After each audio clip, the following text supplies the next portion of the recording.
is in the game running back, and this pass is going to be caught, and it will be out of bounds.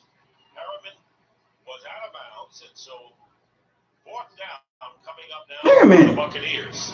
What's your footwork? I mean, right on the money right there. That's a catch. That is a catch. You've got to challenge that. Watch his first foot down, drag the toe. Yep. What are you talking about? Where's that red flag? There it is. Where the red flag at, man? A good challenge. That's a catch. He's had 9 challenges this year, and 5 have been reversed. He could get here, go to 10 and 6. Is challenging the ruling on the field of an incomplete pass. That's a catch, homie. So now it's going to be 6 out of 10, right? What's going on, everybody? I'm here. I'm here, buddy. What's going on, everybody? BucosLocker in the building. You know what I'm talking about? Let's get it. You already know what it is. That's a catch. Welcome to everybody in the chat room, man. What's up?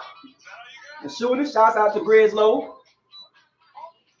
Quad year. What up, man? Joseph Stokes.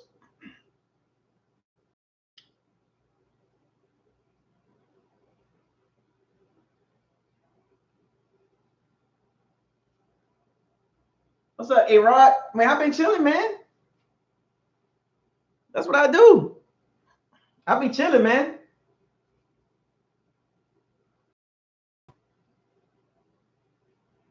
I be chilling. Warranty and advanced technology features. And during our I be relaxing, y'all. Hurry in to get 0% We about to get live today. What up? I mean, yeah, that was a catch. Rashad Perriman got his foot down, right? I mean, that's the catch. I've been good, man. I've been chilling.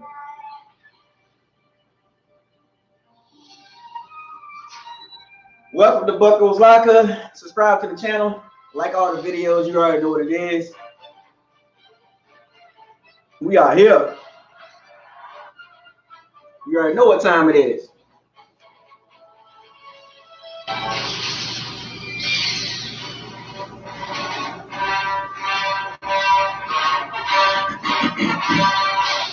Thursday Night Football on Fox, NFL Network, and streaming on Prime Video. Today's Game on Fox is sponsored by Visa. Everywhere you want to be. And by Pepsi. Always be celebrating. Let's go. Well, the call on the field was reversed, so Perriman makes the catch, had both feet in, dragged it beautifully here. That's a catch. Parker pointed out, 13 yards. What's up, kid? That's great sideline awareness, but what a nice ball by Jameis Winston. Out there in front to the sideline. Yeah, they do it. Like, look at it. That's a catch. Well, we got to challenge that play. That shouldn't have to be challenged, man. Going on right there. By the way, Scotty Miller, the impressive rookie from Bowling Green, inactive today with a hamstring pull. First down at the 40-yard line for the Bucs. He dropped this time for Winston, and this pass is going to be caught. Go ahead, O.J. Howard. O.J. I don't talk about. Go ahead, O.J. Get back in. A better throw. That would have been a touchdown.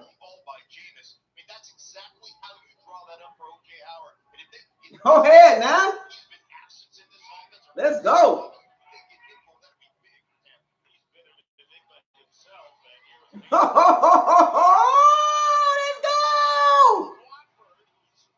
Let's go. Hey, I'm just saying, folks. We score a lot of points, folks. We score a lot of points. This should be an easy victory, folks. Earl Watford. Dotson, go ahead, Dotson. That should have been Ronald Jones' touchdown, man. Ronald Jones touchdown.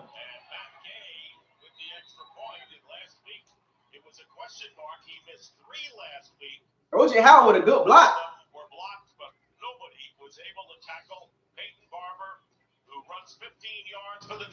That should have been Ronald Jones' touchdown, man.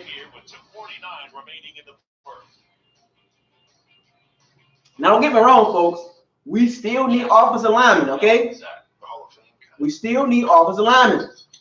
Right guard, right tackle, and left tackle. Now, I mean, even the center not that good, but it's okay. This is the Jaguars. We should beat them.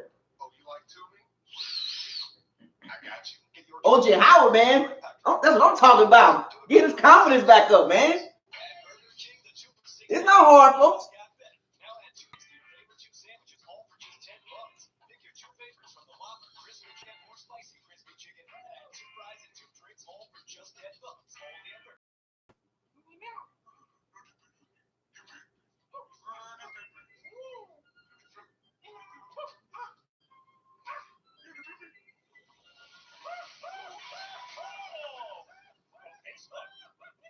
It's important to us because we FaceTime with our grandparents all the time. You have the best network. You want to give the best network. My mom is amazing.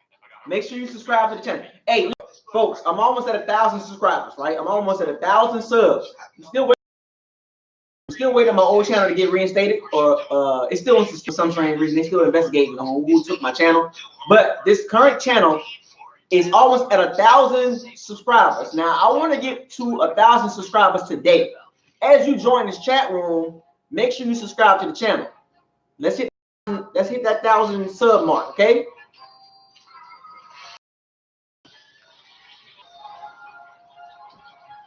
Stop playing with me. Stop playing with me. Devin White doing his thing, you know. Carlton Davis got burnt a little bit.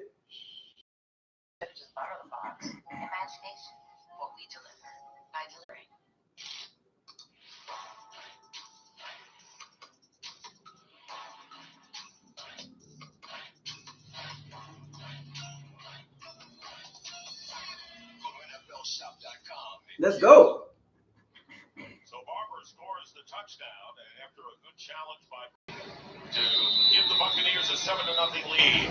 And Michael Walker back deep as Minion will be kicking off for the Buccaneers.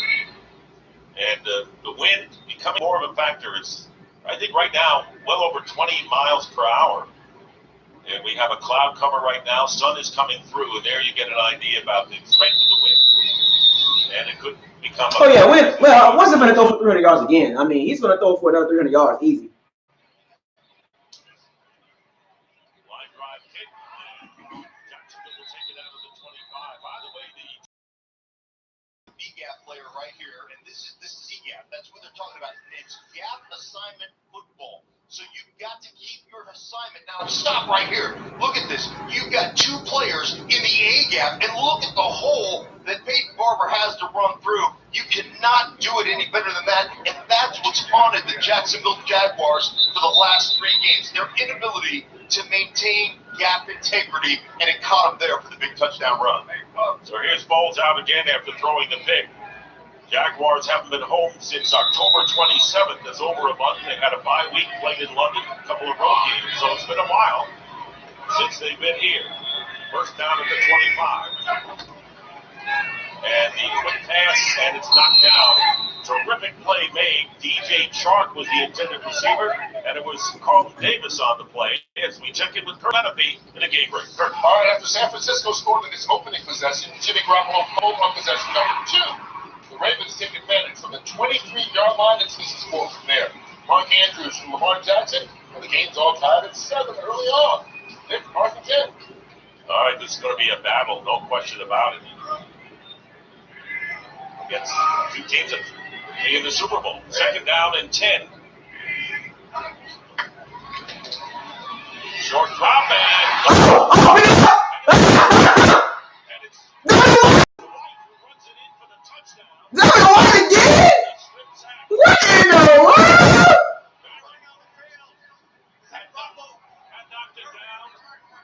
Let's go!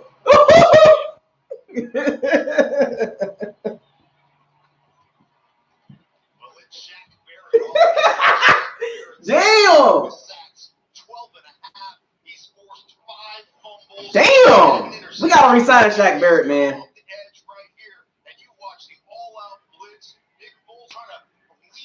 Wow. Hey, he having a Devin Bush game, man.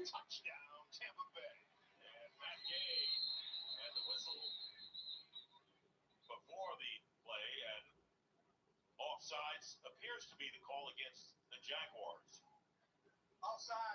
Jaguars is a bad team.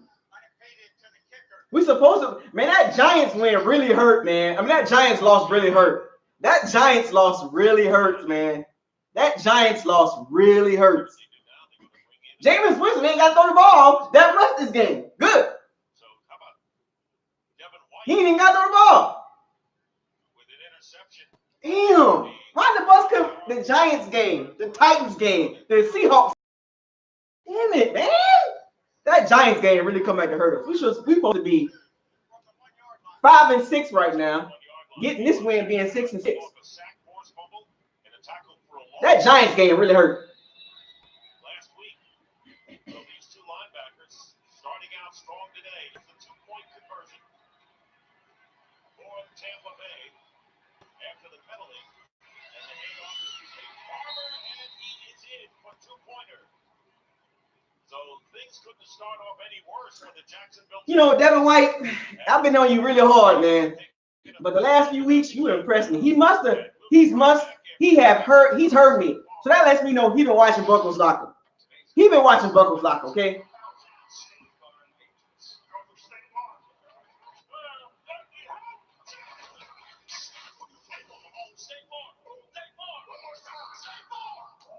Devin White, he's heard me.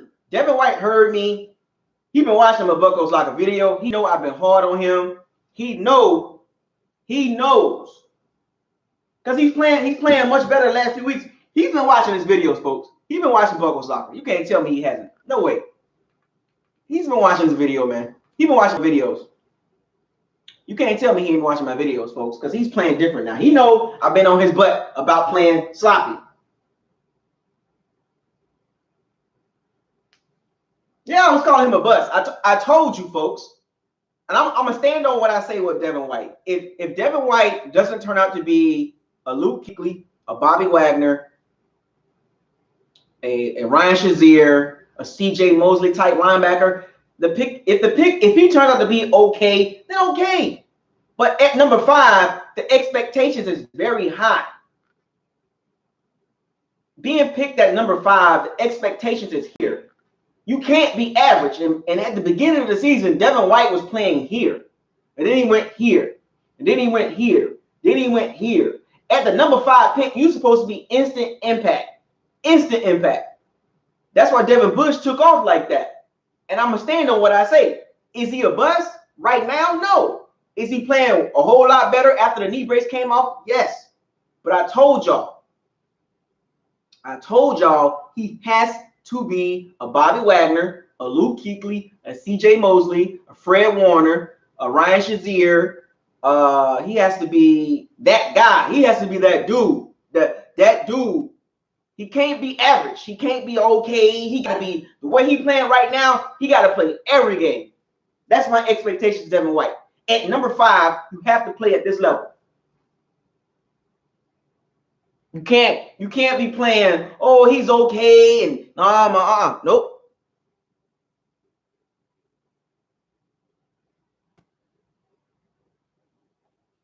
Can't be playing like that.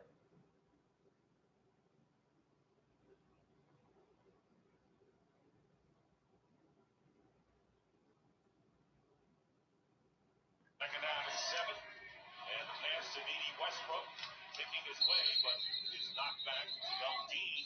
The number 5 pick got to be playing elite. Does get 4 yards, bringing up third down. Yeah, and there you have another one of the youngsters in Jamel Dean. Look at it. I mean, he's a rookie. Carlton Davis is a second-year guy. You got Mike Edwards. He's a rookie. Jordan Whitehead, a second-year guy.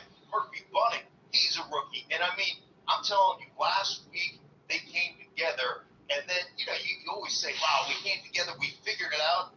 And there you see Dean a little banged up on that. He stayed hurt. It comes down to this. Okay, that's great. We're glad you had, a great kind of breakout game, if you will. Kevin Ross, he coaches cornerbacks, former great player, Kansas City Chiefs. He said, yeah, but can we do it back-to-back weeks? That's what I want. With Jameis Winston, it's the same story. This team coming into the game 4-7 on the year, they had lost 5 of their previous 6 games. And Todd Bowles, who was with Bruce Arians, in Arizona before he became the head coach of the Jets. Now manning the defense for Bruce Arians in Tampa Bay. Dean is going to come out of the game and replaced by Ryan Smith. He's the old man in that secondary right there, Ryan Smith. He's been forever, 4 whole years, for crying out loud. So, I mean, they do have Darian Stu, doesn't play a whole lot. He's a 10-year veteran, but this is a young quarterback and a talent that's coming together at the right time for Tampa. 3rd down and 3 from the Jags 32-yard line, and the pressure coming in. Pass is caught for the first Jesus, Ryan Smith. And the first reception. Ryan Smith's so fucking trash, man. As soon as they put him in the game.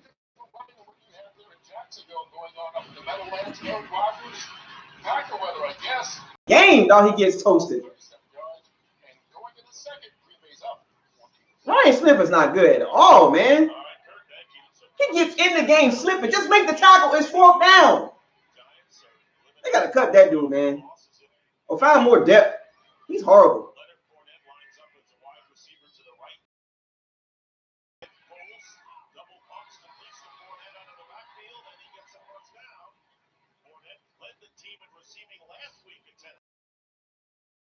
But not before he picks up 14 yards to the 30. Game that Leonard Fournette is Damn, Ryan Smith.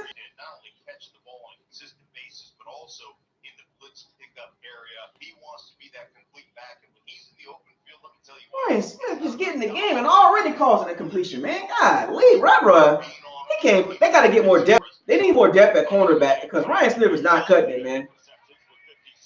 He's not good at all, man. Jesus Christ. Ryan Smith's so trash, man. Whether he would show up today with an strong and a loss of 1. That is the end of the first quarter. We need more depth back. With the Buccaneers leading 15-0. We need some more depth at cornerback, man, because Ryan Smith, man, holy crap. He is horrible. Where's Murphy Button? Why couldn't put Murphy Button out there?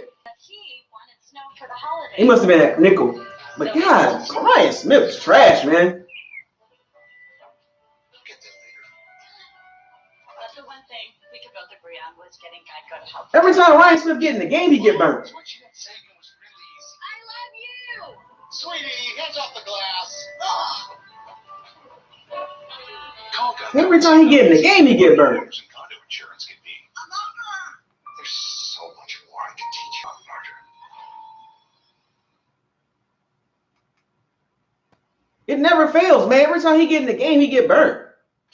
It's a big time doubleheader on FS1. First, Ed squares off with Villanova in a Big 5 rivalry matchup. Then, number 12, Texas Tech continues to roll, but the call is looking to build on their best start in over a decade. I'm so tired of Ryan Smith playing cornerback, man. He's not good at all. Starting Wednesday at 6:30 Eastern on FS1 and the Fox Sports app.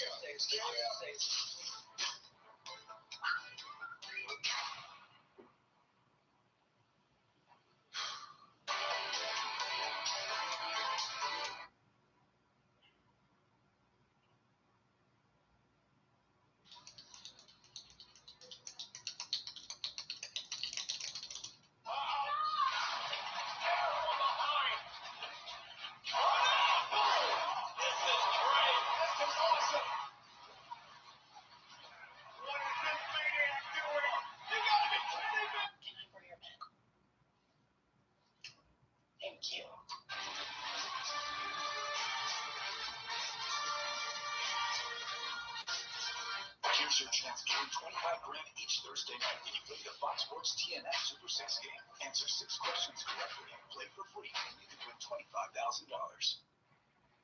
And welcome back to TIAA Bank Stadium here in Jacksonville. Dick Stockton along with Mark Schlereth and Jen Hale. Start of the second quarter. Buccaneers lead 15-0, but the Jaguars trying to get something back. They have a 2nd down and 11 on the 36 of Tampa Bay. Leonard Fournette gets some running room. And making the most of it, and Fournette driving for first down yardage will be short by about a yard. Norwell, the left guard, with a good block and a pickup of 10. Yeah, Leonard Fournette, one of those guys, he's got the quickness to take it to the house, to the outright speed, but really good between the tackles, great vision. And like I mentioned earlier, like we used to like to say, the guy's got a lot of muscle in his forehead. You get muscles, you work out stuff. This guy's got it in his forehead because he'll put that bucket on you, and he'll always fall forward for an extra 2 or 3 yards. So it's one of the things that makes him so effective. Getting close to that 1,000-yard mark, even 49 coming in. Third down and 1, and the quarterback sneak. First down. Foles does it himself. And the whistle had blown, so it'll be a first down at the 23. Nick Foles has been a tough year for him, and of course he was the guy they thought would take over and be the Blake Bortles and then some, but the broken collarbone set him down. Gardner Minshew came in, so he's still a little rusty and says we don't have an identity yet. Yeah, trying to build that identity, but right there, maybe he's trying to take a page of the Baltimore Ravens book. I mean, that was a little Lamar Jackson right there. A little bit less quick. There's Gardner Minshew. He took this league by storm with the mustache and just the way he runs around and scrambles. But they're trying to figure out exactly what they are on offense. It's a work in progress right now with this young receiving corps. First down from the 23, and here's Fournette. Leaps over a defender, and a good play by Lavonte David. And further gain would have been in the books for Fournette had David not made that tackle. A gain of 7 nonetheless. Well, here is Jordan Whitehead. Here you can see him, and I'm telling you, Jordan Whitehead. He's running some gap. Look at him across the ball. Oh, Devin White got washed. So fast. Devin White got washed. See what I'm talking about? Devin White. Devin White, you got to read the keys better, man. He doesn't get the vote, but he is outstanding. Second and 3, and here's Fournette trying to drive the pile, and he may have enough for the first down. He would not be deterred, and from the looks of things, it is a first down for the Jaguars. Devin White got washed. I love what the Jaguars are doing right now. They're just basically saying, hey, this guy, you're the big guy in this offense right now. Even though we're down by 15, hey, this is not one of those where we're just going to sit back and throw it. Let's flex our muscles. Let's make our running back the actual. Get the legs, man. Get the legs. Let's be physical, guys, and get back into this football game. Get the legs. Offensive lineman like you were, preaches the same thing. And here is Fournette.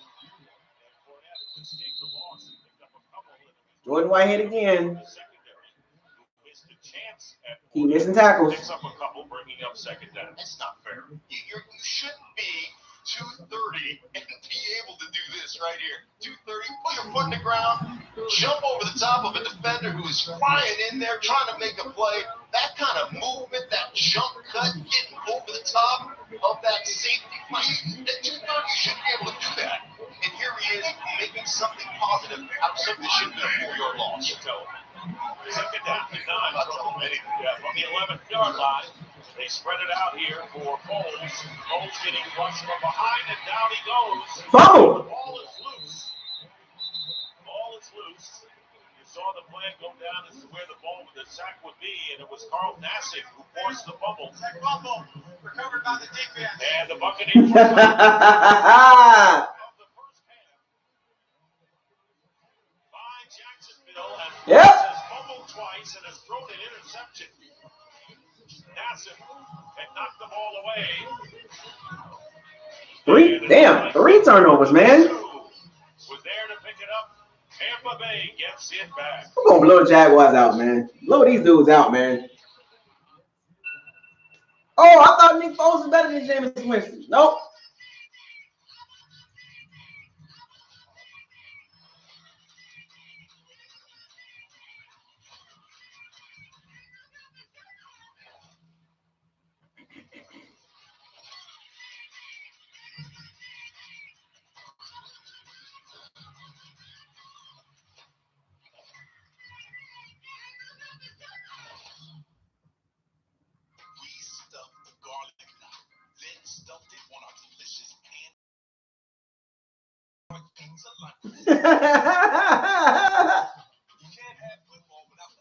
It's the K Black Friday event. Save up to 60% on Black Friday special, like this 3-piece diamond set under $100, or this diamond ring under $2,000. Every best gift ever begins with K.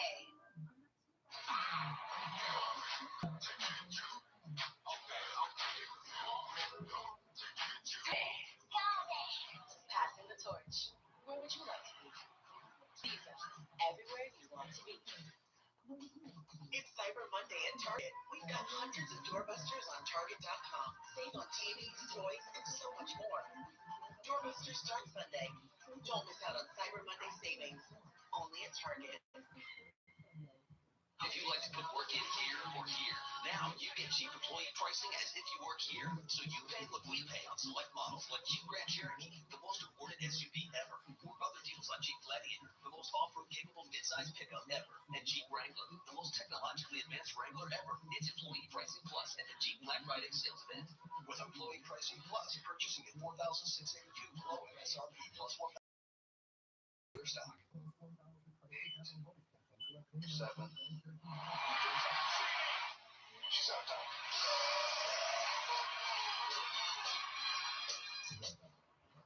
Want more stats? Hey Siri, who has the most passing touchdowns in football? So 3 takeaways today by the Tampa Bay defense after coughing it up most of the season. And now they get the ball on their 17th first down. And Ronald Jones tests the line for a couple. And along with Taylor, the rookie tackle. See him slam in there. It's on Johanna Foles there. And one thing that Foles can do, you have to understand when the play is over, when you're getting pressured, getting the ball out of your hand, or at least hold on to it with 2 hands. Really nice job by Nassif. Beat the tackle and then hit the football. Rough start for Foles. Second down at 9. And Winston. And look at Winston. Man, oh my man, golly, man. For a few yards. Winston's a big guy, and he rushed for 3 yards. Kurt Menefee has a game break for a third. Ravens and Niners living up to expectations down the goal line. Lamar Jackson on the keeper. Just like that. 1-yard touchdown run. He's also thrown a touchdown pass. 14 unanswered by the Ravens, and they're leading 14-7 in the second quarter. Dick Martin. Well, they're on a roll, and we've seen them against Seattle winning against the Seahawks on the road, and they have not stopped putting victory over the Patriots. Meanwhile, third down and 7. Winston goes up on top. Oh! Okay, Rashad Perriman?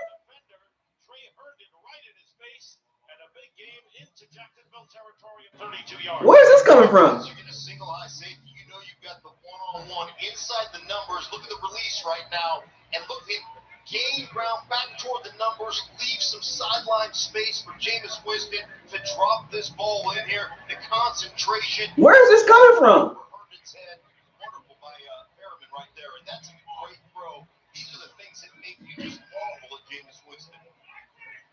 Wow. Down into Jacksonville territory. Play fake this time and going deep again. Wide open. And a penalty marker down. Going for Evans. And Evans pointing to the defender, A.J. Boye. Oh, that was a big touchdown, man. Let's see if there's an interception or a pass interference call.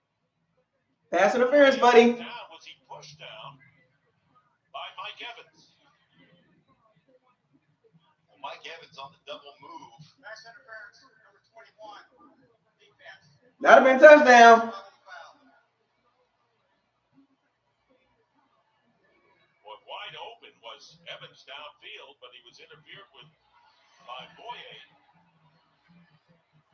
Here's Evans coming down the sideline right here. And watch a little double move right there. Now, there's a little hand check right there by Evans. But Evans is, you know, James Winston said he's an interesting guy because he's 6'5", he's a big dude, but he's so finesse. And you saw the little double move right there, like tap with the hands to get by Boye. But there's no question that, you know, if you're calling the way the league looks at it right now, that's pass interference on the defense. And I know people here weren't happy with it, but that is the way it goes.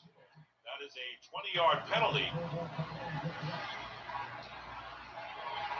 And a first down for Tampa Bay, trying to capitalize once again on a turnover. A.J. Boye pleading his case to no avail.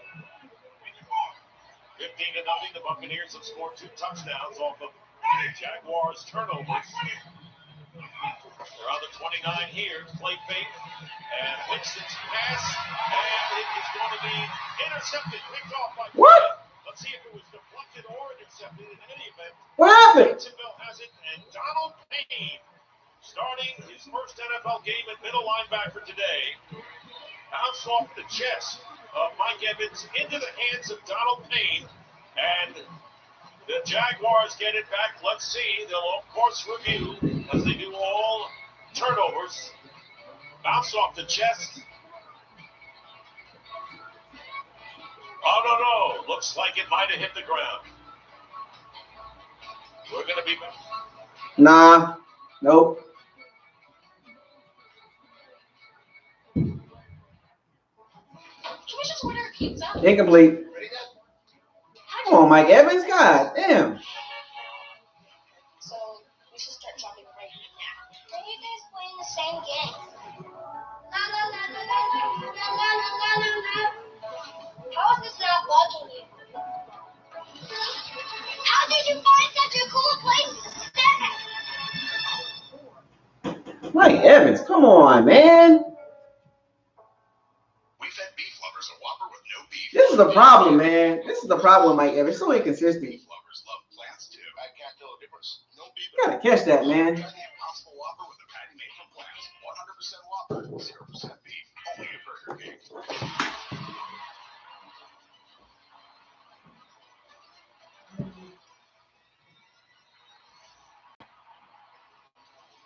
Win the season, gifts at every turn, and Kohl's Cash for you.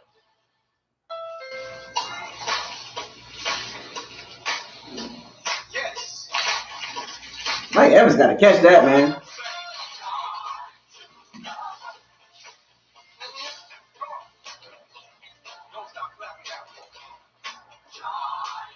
Happy Holidays is on now.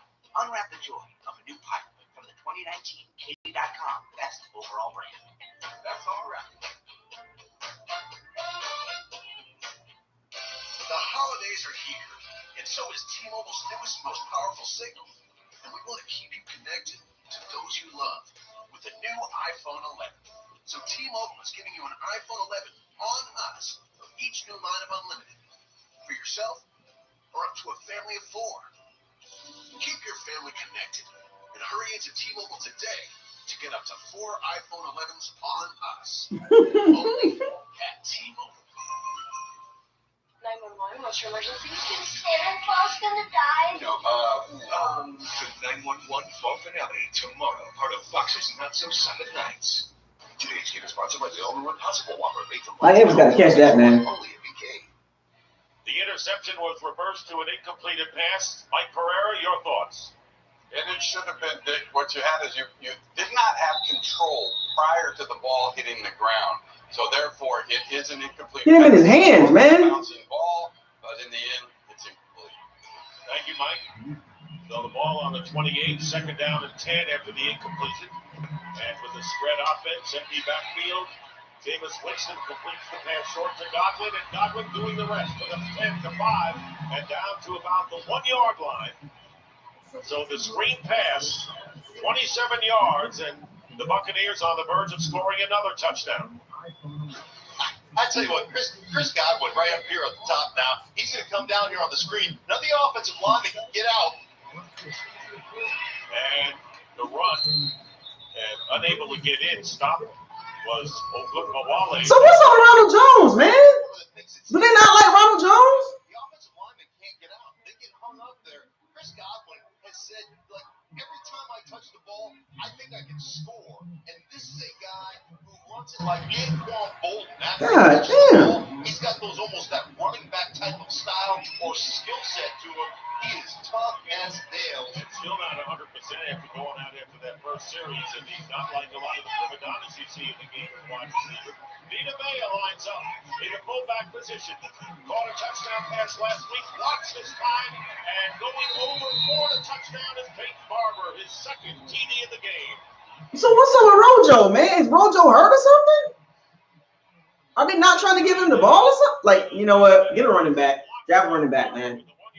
This is getting weird with Rojo, man. What's up with Ronald Jones, man? He ain't getting no touchdowns, no carries, no nothing. I mean, Vita Vea at 347. That's a first mover right there. Reminds me of, have you ever watched Kung Fu Panda? Oh, the Dragon Warrior. Like, he's got that kind of power to him. Just absolutely destroying the line of scrimmage, giving Barber a chance. There he is, the big guy. Caught a touchdown last week, lead blocker this week. Gotta love it, man. Look at him. Big smile.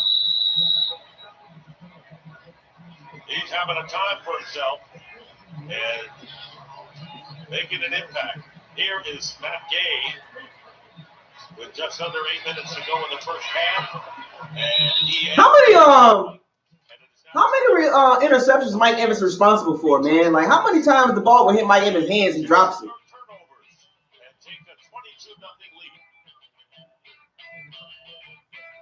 I don't know what's going on with Ronald Jones, man. I really don't. Hi, everyone. We just passed the 1-year anniversary of our 5G launch, so let's think about it. This is getting weird, man. This is weird with Ronald Jones, man. We're very, very interesting, man. NFL stadiums. With 5G ultra-wideband, we hit over 2 gigabits per second, and we're going to be in 30 cities by the end of this year. So thank you all.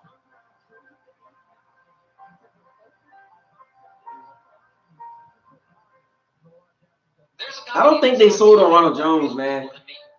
JD Power, 448,134 to be exact. They answered 410 questions in 8 categories about vehicle quality.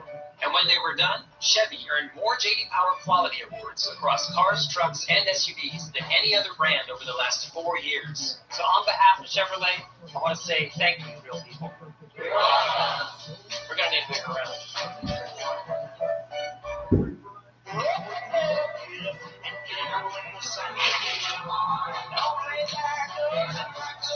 Yeah, I don't think he sold on Ronald Jones.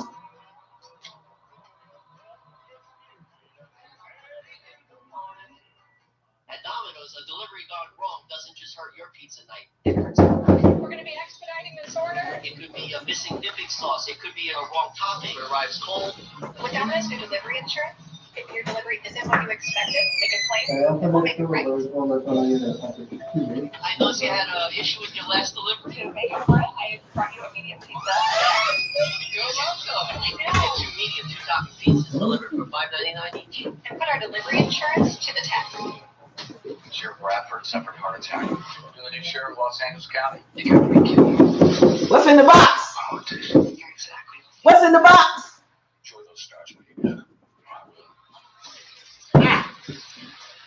Yeah, he's not sold on Ronald Jones, man. I'm sorry to say that, folks. Don't let that fool you, folks. Ronald Jones is not the guy, man. I don't know what's going on with this situation running back. I don't like it. We need a bell cow running back. This running back like a menu crap. On the bench, Barber with his second touchdown of the game, and now 6 on the season for Barber, who came in second to rushing to Ronald Jones. They're going to need to move. They're going to beat a Vea over there with the running backs here in a minute, right? Move them over.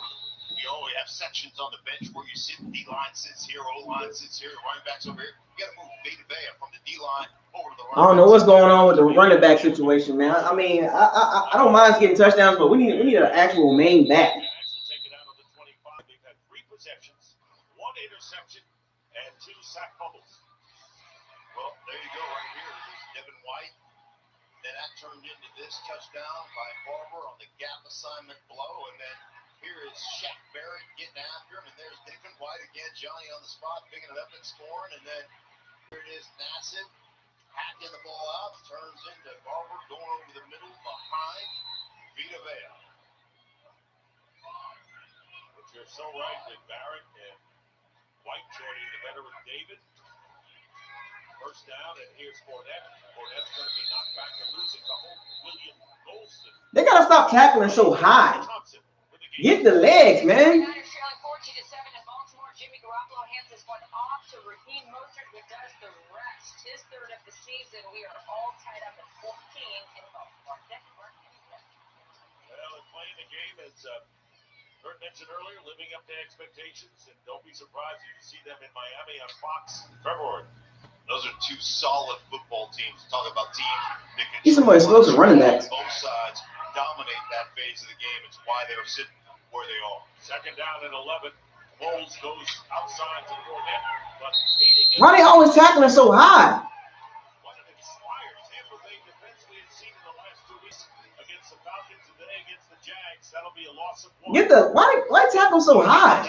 Everybody tackling the like shoulder pads.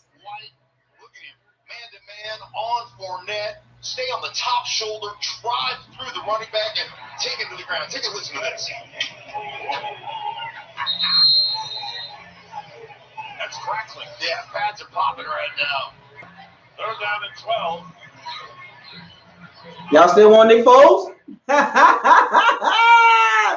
The Bucs fans so finicky, man. Here they come again. And Bowles gets it out, and it's incomplete. Fournette, defended by Andrew Adams, bringing up. Gardner Minshew. We want Gardner Minshew. We want Gardner Minshew. Here's it from the crowd coming off the field. More. Here's Jen Hale. Dick pads are indeed popping between Leonard Fournette and Devin White. We want Gardner Minshew. Friends from LSU. Fournette has been a mentor to White as he's made this NFL beginning journey. They talk every week, and they talk 20 minutes before this game kicks. Devin White was trash talking to Leonard Fournette, so you can imagine Fournette's a little bit frustrated. He wants to give it to his old LSU friend just as badly as getting it. And you're an old LSU friend as well, Jen. TJ Logan on the carry. I do not like our punt return, man. I do not like our punt return, dog. We got so many, like we have yet to get a good punt return, man. I don't like our punt return. I've never liked it for years, man. It's never good at all.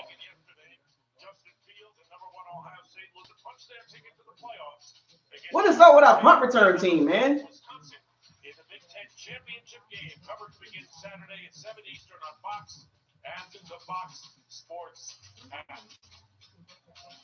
Boy, cute. I mean, that's going to be a great game. And then what about Ohio State? They face off with LSU in the playoff. Oh, you already have. Make sure you subscribe to the channel. I'm almost at 1,000 subs.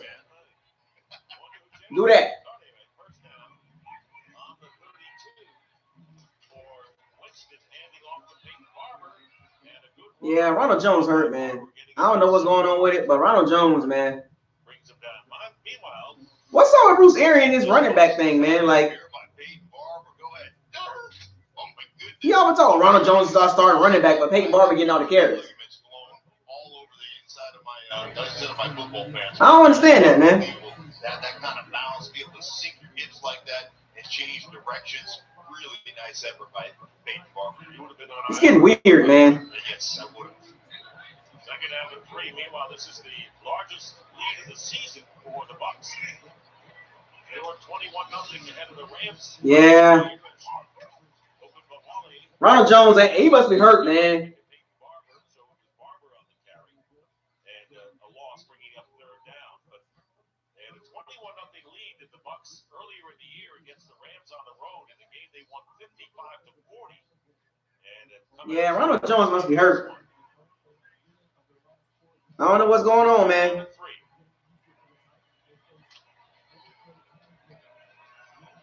games. This is the most prolific scoring team in Buccaneer history. Yeah, Ronald Jones, kind of like, what's going on with that situation? Winston with the quick pass, and it is caught first down. Cameron Brate with his first catch of the game. A couple of games ago against New Orleans, had a career high with 10 receptions. And he picks up 5. Yeah, Ronald Jones must be hurt. You know, as a quarterback, you're going to get blitz right here. You've got some man coverage. Just throw the little stick route right over the first down marker, Cameron Brate. That's the orchestrate right Yeah, Bruce Arians, he hyped that Ronald Jones like he was the dude, man. They've had really good balance between run and pass. Bruce Arians and Byron He must be hurt.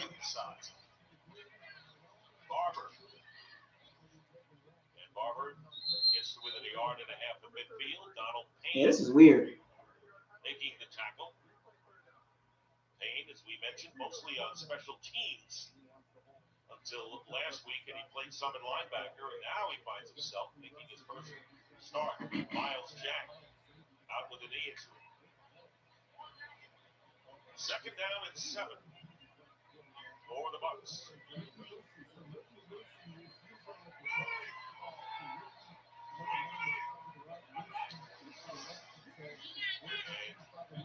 In the face of it quickly was Josh Allen. We haven't mentioned much about Josh Allen as having a fantastic rookie season himself, and that'll bring up third down and 7. Well, I tell you, having intentional decisions, understanding what kind of trouble you're in right now as you turn your head around, snap your head around on that naked boot game, maybe the quarterback, and as soon as you see the trouble, just get rid of the football. I mean, those are the kind of decisions where Jameis has really matured, especially over the last 4 weeks under the tutelage of Byron Leftwich, his offensive coordinator. Third down and 7. Tampa Bay nearly third down field, not that bad, but they had no points. And here's Winston's pass. I think he's playing faster than you watch. I remember watching it back in 2017. He sacked 52 times. He rolled the ball a long time back in the pocket. He had a really bad offensive line. Now the ball's coming out on time. Experience in the system. Here's Noah taking it first. With blown out there by the tight end, Doyle. It's again the 13. He will be shy. First catch right there, as I said, for Dillon. After the other one with right to leg, it's a 13 on his first NFL competition. His first NFL ground. He went to snap anyway. That's surprisingly sharp. But it was a 4-7. I'm almost certain. But you're penalty. I'm almost certain they try to go with the no snap, no play. There's no way with the play clock the way it was. It was 2:05 on the play clock, so you can try and take it down to 2-minute warning. Try and get the jump before that. Instead, Should have been a better throw. That was a bad throw.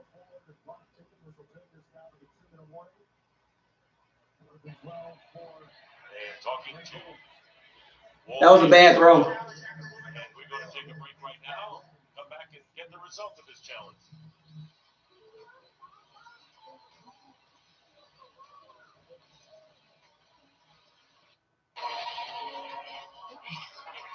That was a bad throw. He was open.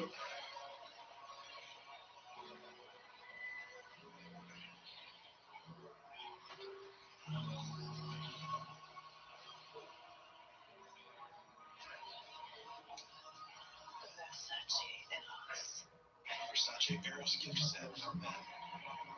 The world's finest fragrances at Macy's, the fragrance destination.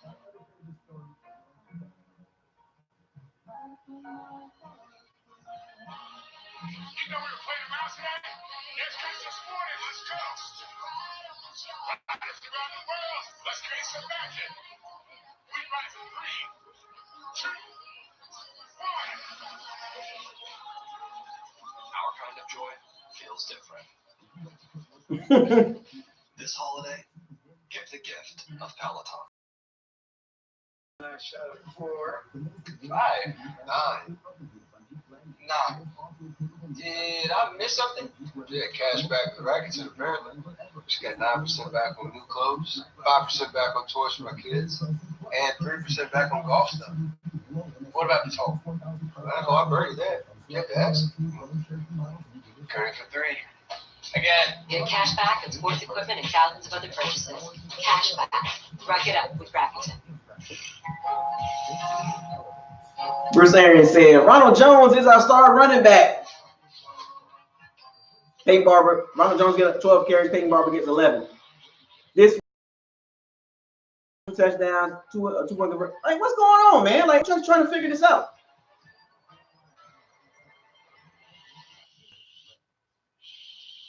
Should have just borrowed the box. Imagination. What we deliver by delivering.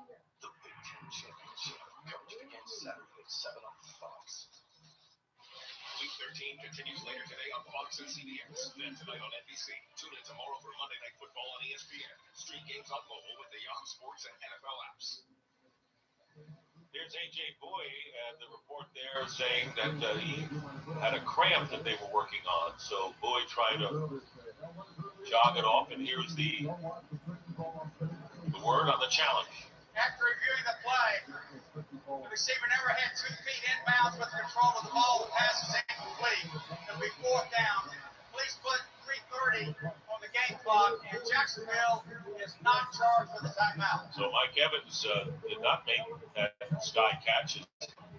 Came down to not get both feet in. It was reversed. Yeah, well, it was miraculous. Up tall. But you can see it. One foot touches the ground there, but then it's the left knee is out of bounds. That's the correct goal, and a spectacular catch goes for naught. And D.D. Westbrook is back deep. Standing at the 10-yard line for the Jaguars. Fair catch. At the 20. Bradley Payne is trash. Line and another penalty. I do not like Bradley Payne, man. They can't find a better punter than that. Bradley Payne is not good at all. He ranks at the bottom in a lot of areas in punting. I hope y'all understand that. Bradley Payne in a lot of punting categories. At the very bottom, like 21, 22, 30, 25, net punt 30.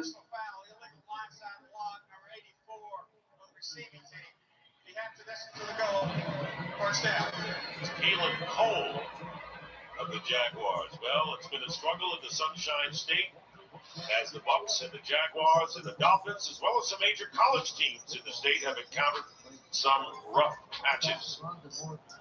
There's a 2-9 Miami season. Jacksonville was 4-7, playing the Bucs here 4-7, and it's not much better elsewhere.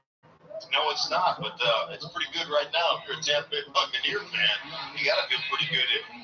There's Tom Coughlin watching his Jaguars, march backwards here with bad field position once again on offense. Is really struggling. Starting from the 10-yard line. Foles. And the pass is knocked away. It's complete, intended for Nick O'Leary, the tight end.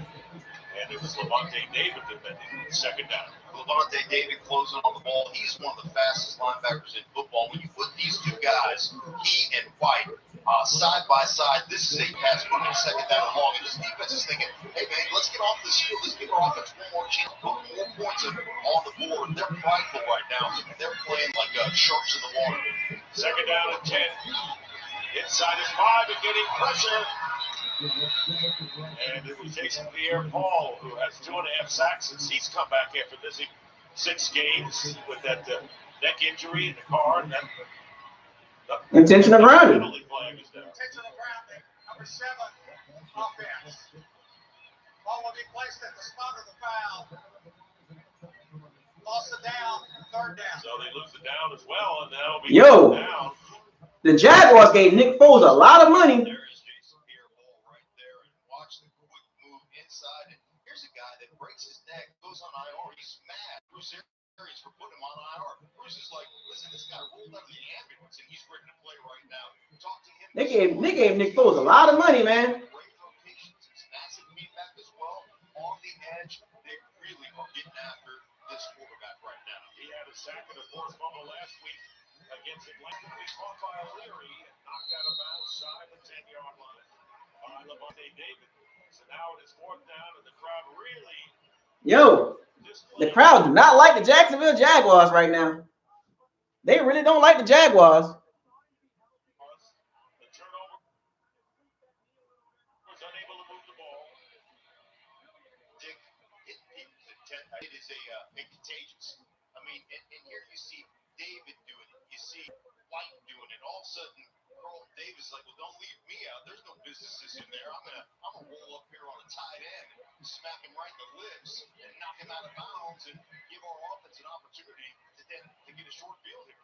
Logan Cook came into the game second to the NFL in net punting, kicking to Logan. It drops and takes Jacksonville bounce, but not good enough.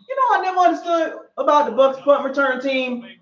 We like to call a lot of fair catches and like to let the ball drop a lot. I noticed that. Very conservative punt return team in Tampa for a long time. Sapp, Derek Brooks, and those are just guys up front, and a couple of more in line for a possible Hall of Fame. They're down to 25. Rondé Barber, our colleague here at Fox, and John Lynch, who was a colleague, and now the general manager of the San Francisco 49ers. I didn't notice it about Tampa Bay Bucks punt return team. Tony Vasili has excelled himself. That is his friend Taylor, the running back. So a first down on the 46. And Jameis Winston places it into the hands of Rashad Perriman. Rashad Perriman? Perriman has been the big target today. He caught one for 40. What is going on with Rashad Perriman? Last week, this one for 30. Yeah, concentration coming down, a little bit of a low throw, but pulling it in there on the over route is Perriman, and this offense right now clicking once again as we approach the 2-minute warning. Taking a shot, sudden turnover, short field, take a shot down the middle. More catches for Perriman, and he leads the Buccaneers for 81 yards. Two in the break. Buccaneers threaten and lead 22-0. Yeah. Oh, I guess we're gonna re-sign Rashad Perriman next year too, huh? Hello, my name is Itchy Mitchy. I love watching the weather. Yeah, we need to get a punt returner on 4th round, 5th round pick, like a receiver that's really good, that can like actually return the ball. Who got balls, who got the testicular fortitude that can actually catch a punt and go. Because for years, the Bucks punt return has been so bad. What a coincidence. I can't wait for the end too. That's right, Jason. Man, I for some strange reason, for years, the Bucks punt return team has not been good at all. Like, it's always a fair catch, bounce. It's like, yo, can we get somebody back there that actually catch the punt and go? Come help roll down the dishes. Stella. Did I ever tell you the story when it's on the job?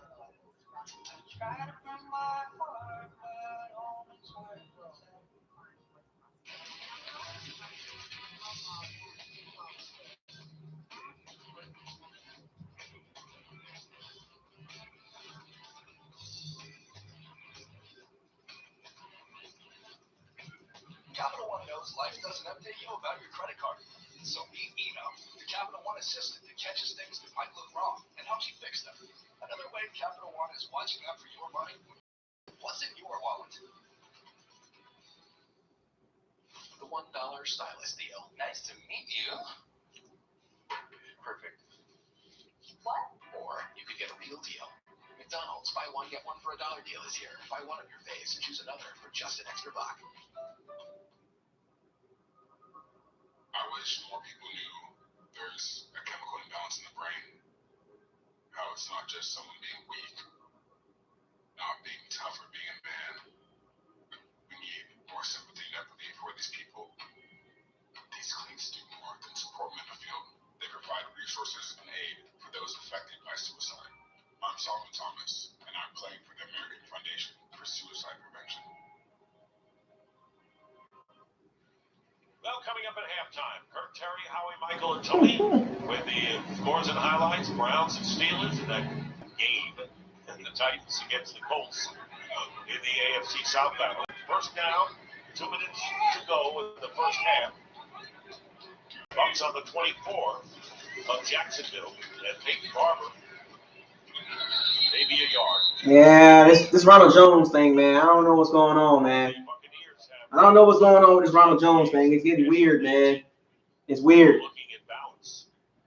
I don't know if he's hurt. I don't know what's going on with the Ronald Jones thing, but it's getting weird. Winston, having talked to him yesterday just about balance and about running the ball, and he says, this is the way the league operates. If you control run scrimmage, you can run the ball.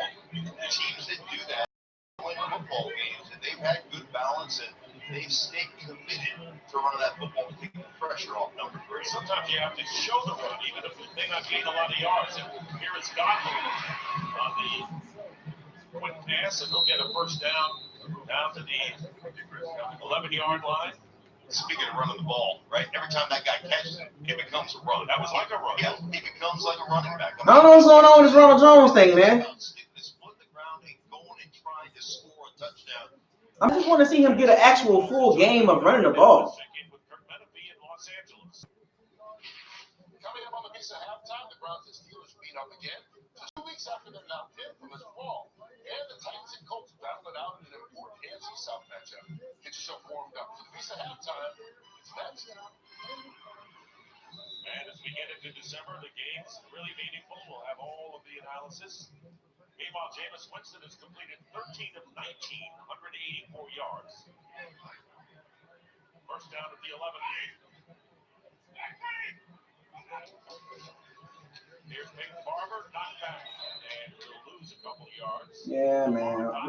What's going on with this Ronald Jones thing, man? Lamar Dotson lost 2 yards. Yeah, that was reminiscent of the Mark Sanchez butt fumble right there. I mean, you're running right into the backside of the big guy. You're 6'9" offensive tackle. Like that's a big wall. That's a stone wall right here. I mean, come on, boom. Calais Campbell knocked it back. Right, that's DeMar Dawson at 6'9". Calais Campbell at 6'8", both over 300 pounds. I mean, that's 600 pounds of manhood. Damn, DeMar Dawson? Right there. Sure. That'll knock anybody back. Second down at 12.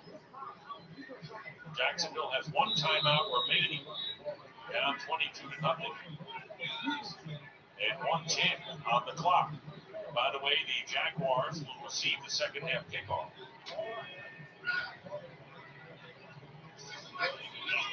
Boca Bawale lined up as a receiver. And there's a screen pass to him. Boca Bawale trying to get free and gets to about the 7. Bawale and Peyton Barber getting touches. Wow. Stop the strong safety. And Jacksonville calling a timeout. Their third and final. Bawale and Peyton Barber getting more touches than Ronald Jones and Mike Evans and Chris Godwin. Trick play by the 2-9 Dolphins. The snap goes to the punter. Hawk rolls to his left, flips it to the kicker, Jason Sanders.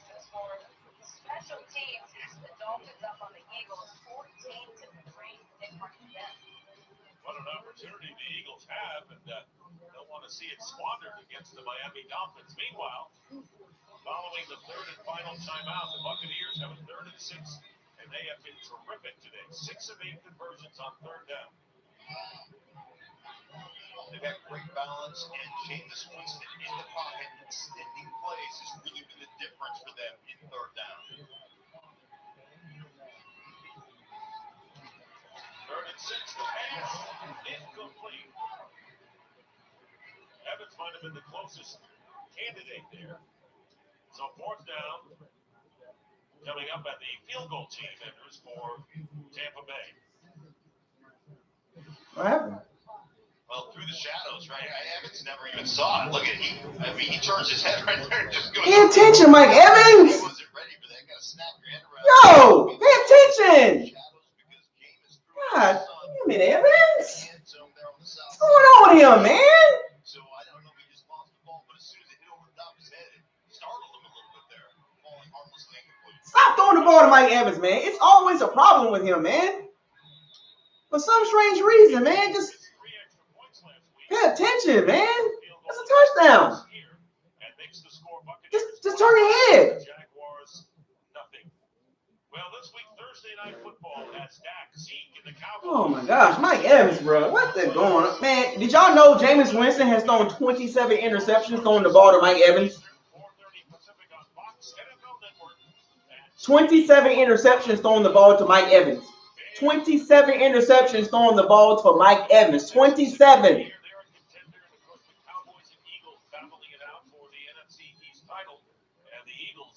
I don't know why they want to use O.J. Howard, Cam, and break the red zone, man. Sleep on the Bears now. They haven't won. They haven't won pretty, but you don't get minus points for ugly wins, right? They have won games here down the stretch. They're battling themselves back in here, and you know what? You're 100% right. They're in it. And Dallas obviously is has struggled with as talented team as they've had. There's a lot of controversies can be brewing in Dallas. Can you imagine? Oh my God, damn.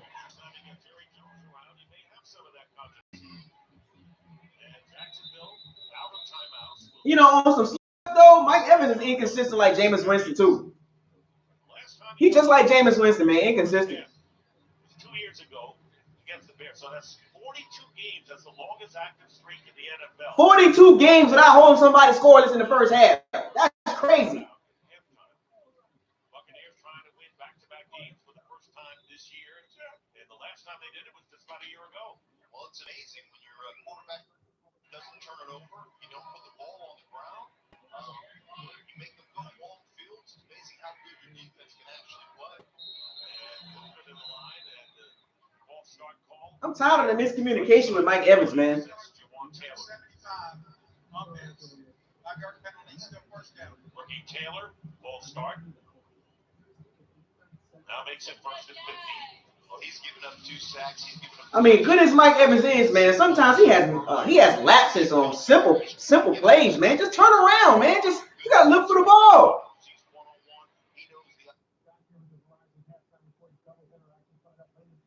It's kind of bad, man.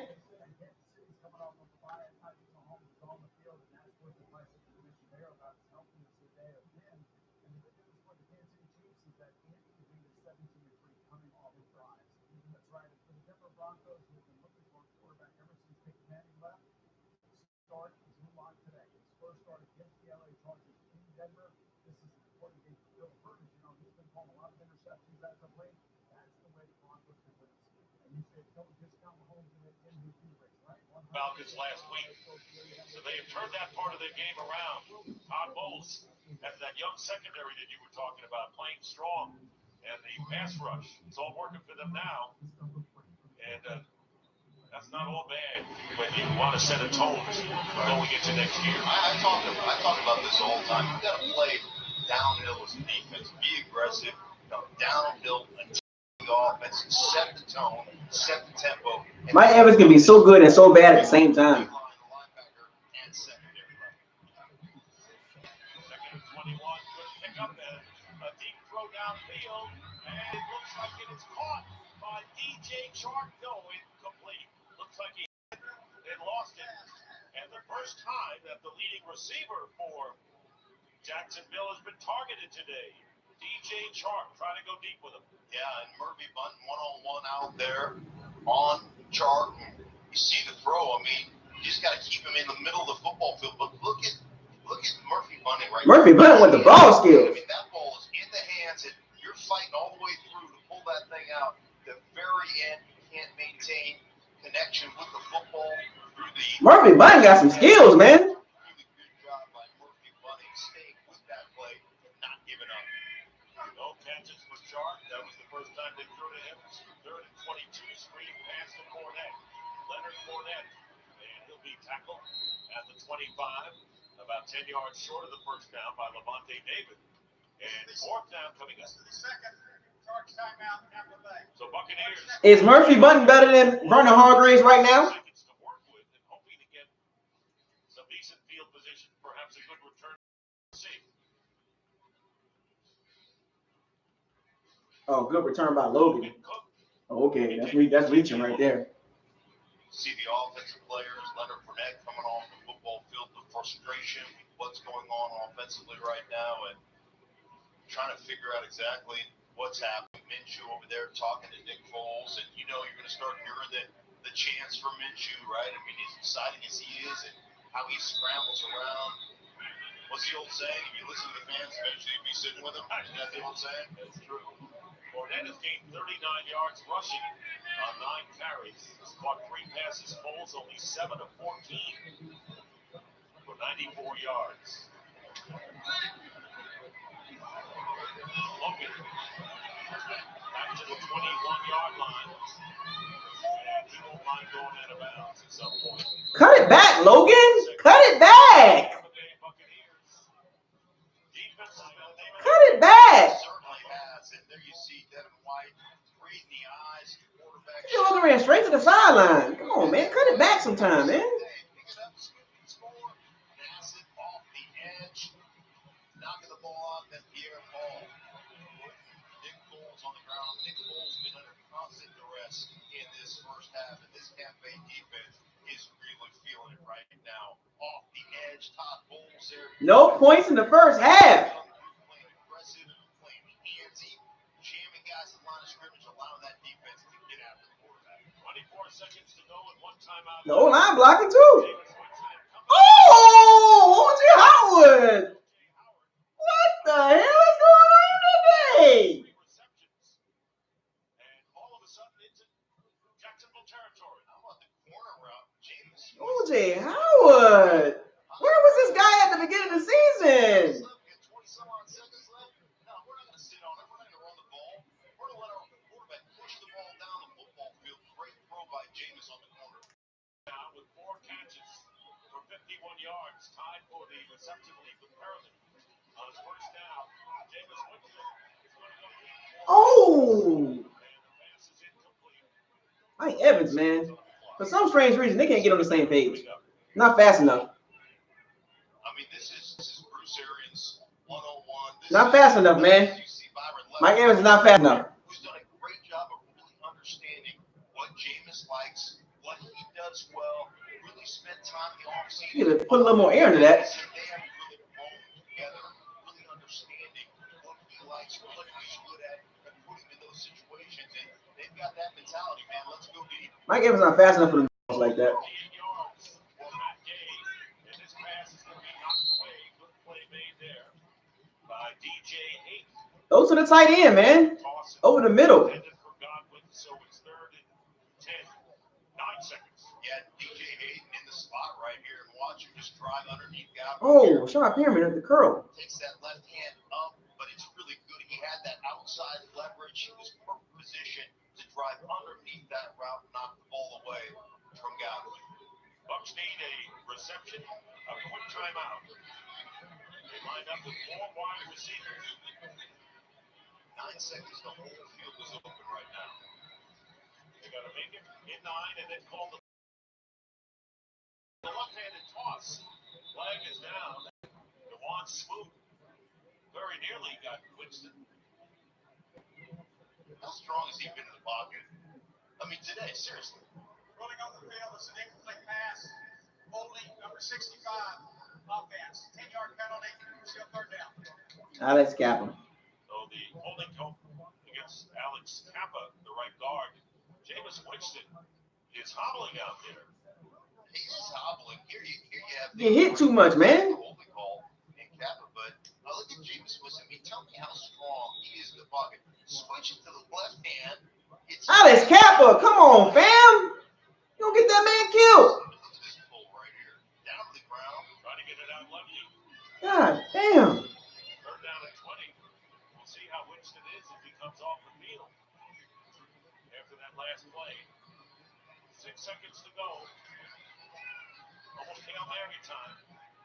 Here they go downfield, and it's incomplete as time runs out. Keep throwing the ball to Mike Evans. I don't know why. Couldn't get it, and Winston coming off the field appears to be all right. And the play of the first half was brought to you by State. Well, I ain't gonna lie, man. Jameis Winston can take a beating back there on that O-line, man.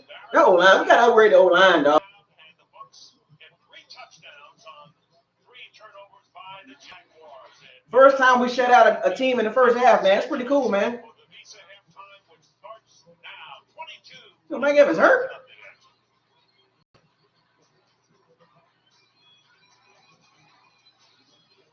Don't stop throwing the ball to Mike Evans like that, man. He just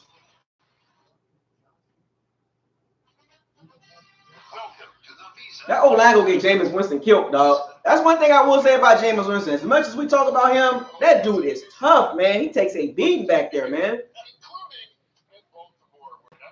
He takes a beating back there. You got Ray Lewis sighting. There he is. Uncle Lamar Jackson. There you go. Lamar Jackson keeps it for a 1-yard touchdown to the outside. Fast. My God, he's fast. 14-7. Ravens on top of the 49ers. Then out of the eye, bounces to the outside. Raheem Mostert takes it in for 40 yards out. 17-14 now. Baltimore on top of San Francisco. It's right down there, fellas. All right, here we keep it going. Aaron Rodgers and the Green Bay Packers at the New York Giants. Rodgers back. Shotgun looking left into the flat. He had it. Decides to pull it back and find Devontae Adams, who looked up over at the 1-yard line. Takes it in from 8 yards out. Green Bay rolling right. Fired away. There it is. Snapping it off wide open. Alan Luzard on the 37-yard reception. Green Bay up by a touchdown, 17-10. 10 for the New York Giants. Buccaneers at the Jaguars. Nick Foles back. His third game back since breaking his collarbone. Step up, man. Can't do anything about that. Devin White returns it 14 yards. That's a fumble. Takes it, and the 2-point conversion is good. All Tampa Bay 25-0 from top of Jacksonville. Redskins at the Panthers. Yep. Quarterback. You know, it's very interesting. Why they keep thinking Mike Evans is a deep threat like that, like a streaky guy? Like he's a deep guy, but not like a go route. That's not his thing. Go route to Chris Godwin or Rashad Perriman. Not a go route to Mike Evans. It's kind of weird. They keep throwing deep balls to him like that. He don't have the extra gear. Good job by Hunt getting it from 15 yards out there up early in the round. That is Pittsburgh. And then Declan Hodges back. Young man out of Sanford College in Alabama. Yes, sir. And he finds James Washington 30-yard touchdown. We're tied at 10 off Baker Mayfield. Right-handed skid. Bud Duke for his helmet. He has to head to the locker room with a right hand, Andrew. I'm sure Pittsburgh could care less. 10 all, Cleveland and Pittsburgh. Titans at the Colts, Jacoby Brissett. I like him. Open up to the left, fake it, go back, then throw back to a wide open Jack Doyle. By bootlegging, they moved the safety more into the middle, freeing up an open area for Doyle. 10-7 now, Colts on top of Tennessee. Then the Jets at the Bengals, Andy Dalton has been benched. He's back, resurrected. Dalton firing Tyler Boyd. Tight post route, 17-yarder. Uh-oh, fellas. Bengals 17-6. Top of the trying to get that first win. Meanwhile, Philadelphia in the game, a lot of you are watching, helped by a touchdown over the Miami Dolphins. Tony Carson Wentz taking advantage of having some of his weapons back today. Yeah, you know, Carson has been struggling as of late. Not really struggling, not playing what he's capable of. Sometimes you just need weapons for that. You had it's the buzz game talking about Carson Wentz. Weapons right here. You can see Miles Sanders kept the ball out of the backfield. He's a playmaker, rookie out of Penn State. You get him the ball in open space, but this is the real weapon you want back. You want Alshon Jeffries. He's a big body guy. You can tell that Carson Wentz trusts him, throw it up to him, get him that ball where only he can make the play, and Carson Wentz is having a good game because his Aguilar back too. Just the opposite out there in Jacksonville. Yeah, Jacksonville was one of the more disappointing teams last year, and it's been a puzzling team this year. You know, Nick gets hurt early. Gardner Minshew comes in. Nick comes back. You assume things are going to get better. Today it's been sack, fumble for a TD. Sack, fumble leads to another TD. Interception. It's tough. And now you're starting to ask the question, we paid Nick Foles all this money. Now they're sitting on the bench. Gardner Minshew, the second, by the way. He's the second. Gardner Minshew. Do you make that decision to go back to town? Not sure. Second chance of getting started. Yes. They playing good. On Thursday, it's the Cowboys and the Bears. Huge matchup as far as NFC playoff potential. 7:30 Eastern time, it all starts. You're going to have one of those Vista plays in the first half. The trick play. Let the Dolphins for the touchdown. Today's game is brought to you by Visa. Where would you like to be? Visa. Everywhere you want to be.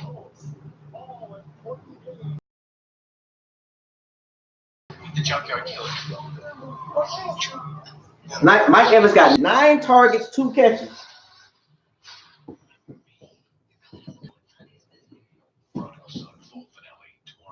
That's inefficient. Stop to Mike Evans.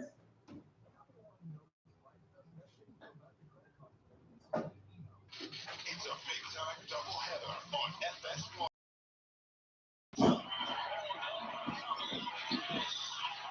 Number 12, Texas Tech, continues to roll, but the ball is looking to build their best start over a decade.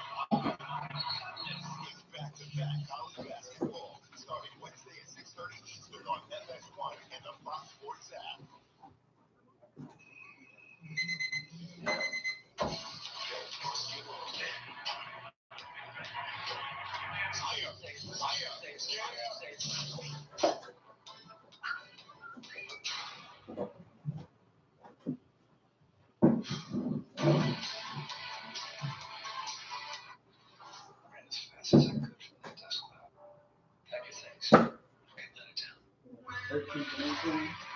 This crew can't just be good. You gotta be the best.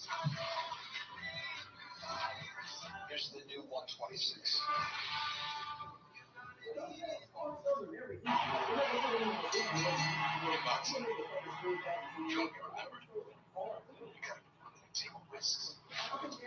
on the guy you probably shouldn't. The music would be a lot higher if they gave them their easy road. They decided to be independent. So make it remember.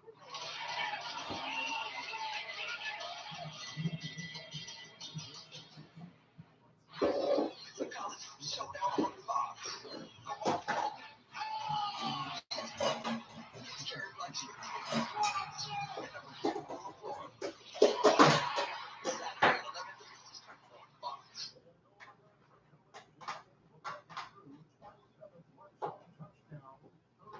Later today after the early games, the herd is getting into the holiday spirit. Kicking off a Sunday special. Join Colin and Joy as they count down the top 20 sports personalities of the decade. Probably gonna win about 7 or 8 games. Pretty good. Don't miss this herd for the holidays It was like true that Giants and Seahawks game was devastating. That was devastating. That Giants game was really bad. That should have been 66 right now.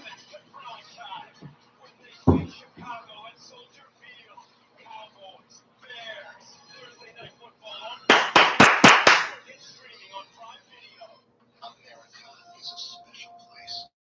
We have the power to change the course of our nation. Democracy 2020 is in your hands. Fox News. America is watching.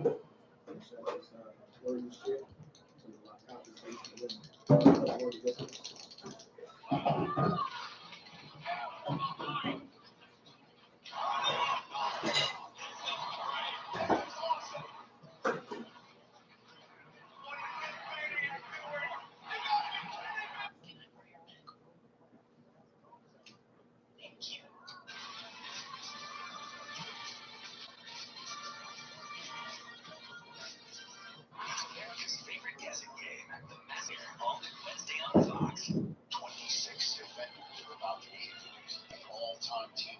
You're one of the most complete players that ever played the game. It was almost impossible to block him. He's that icon. Huge impact. I had the honor of coaching a great defensive football player in the history of the game. When he lined up against everybody. You're one of the nicest guys that nobody ever wanted to play against. Special memories. The best of all. Whatever the Tampa Bay side of the ball, 2 touchdowns by Peyton Barber, 3 turnovers resulting in scores 25-0. And the Jags will get the second head kick.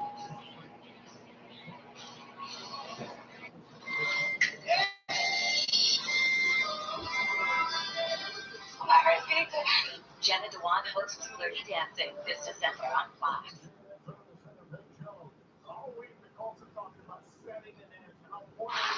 The college showdown on Fox. Come on, Fox. Jerry Black Show. Saturday at 11:30 on Fox.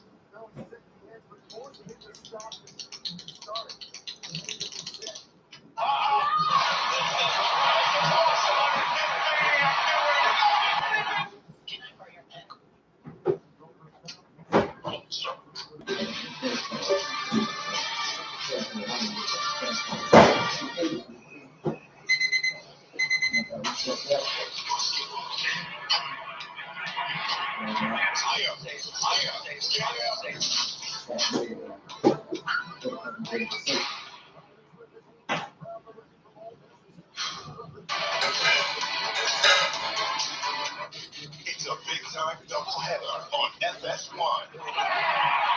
First, Ted squares off with Villanova in a big prime rivalry matchup. Then, number 12 Texas Tech continues to roll, but the ball is looking to build on their best start in over a decade. Ball starting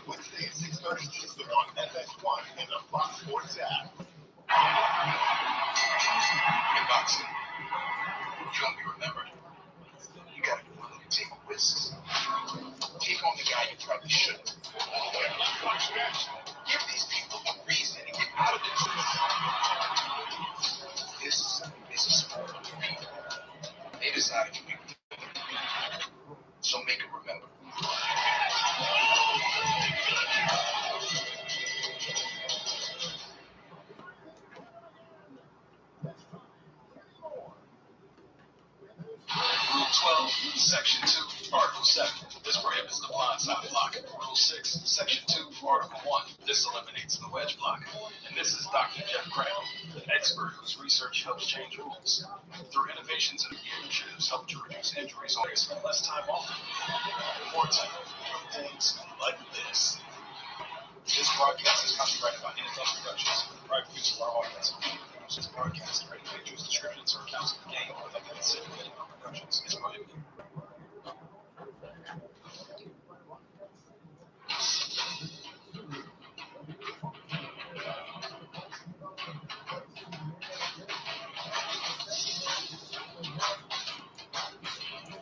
That was today's game flow, brought to you by Progressive. So at the half, it's 25-0. We talked about the Buccaneers defense forcing the turnovers, but we started the day talking about Jameis Winston. So Mark, yours. But he hasn't turned the ball over. That's been a big issue with Jameis Winston all season long. As long as he can manage himself from that standpoint, not turning the ball over, they're going to make big plays, and they have done that as an offense so far today. There you see the halftime numbers, and Jacksonville getting the ball first. Michael Walker cuts back, take it out at the 25 as we send it down to Jen Hale. Did such a great first half for the Tampa Bay Bucs. However, Jameis Winston has re-dinged that left ankle he injured versus New Orleans. It's not enough to keep him out of the game. Arians tells me he'll be just fine. Now, if you hear the roar of the crowd, that is because Gardner Minshew is coming in. Although Coach Doug Burrow told me at halftime you can't blame all of this on Nick Foles. Clearly, he feels like this Jaguar team needs a spark and is looking for anything he can do to get this offense going. All right, Jen. So the number 6 draft pick out of Washington, the rookie Gardner Minshew. In relief of Foles, who got hurt. Then first pass is dropped by Chris Conley, was in his hand. Ryan Smith covering him, and Smith replacing Jamel, Gardner Minshew, who was injured and did not return to the secondary for the Bucs. Well, I mean, Gardner Minshew is a guy right now that he's instant energy. That was a beautifully thrown ball. Conley, and obviously got to come away with that. But instant offense, instant energy, and has the ability to scramble around. Nick Foles right now can't protect himself under this duress and under this pass rush, where Gardner Minshew can escape and get loose. He's the second leading rusher on this team after Fournette, and there he is flipping the ball to TJ Sharp, who was stopped 3 yards shy of the first down. Once again, Ryan Smith is there, but a flag is down.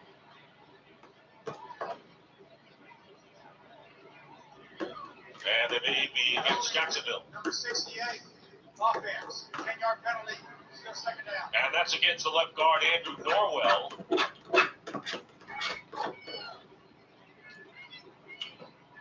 they benched Nick Foles, y'all. Against Norwell, Minshew. Again.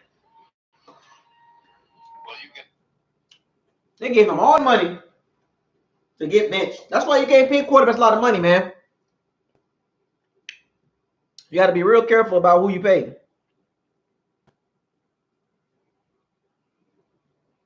They gave him all that money.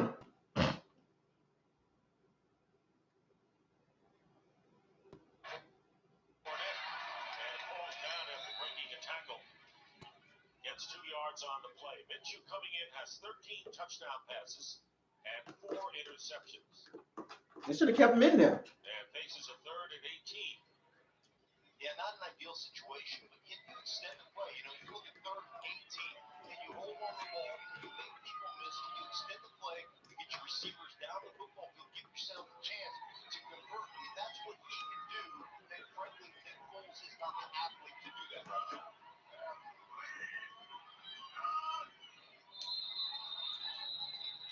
And Norwell, again, may be guilty of the false start. Number 68, offense, 5-yard penalty. The Jaguars just a bad team. Penalties on the left guard, Andrew Norwell, in this first possession for Gardner Minshew, starting out the 3rd quarter, sets back the Jaguars even more to their 12 Nick yards. Foles overrated, man. Don't look good Yeah, this fan at all. came out, they were shouting. Jamel Dean stay hurt though. Jamel Dean has injury problems. That's his only problem, man. He's injured too much.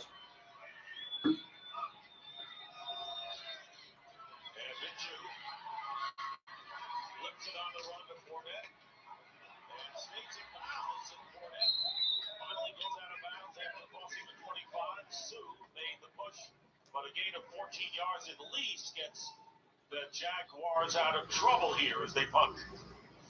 You look at Gardner Minshew right there. He makes the completion. He's going to get in the way of it. Dom again, throw another block there, a little chicken wing. I mean, that's the kind of energy that this football team needs. Now, 25-0 here in the third quarter.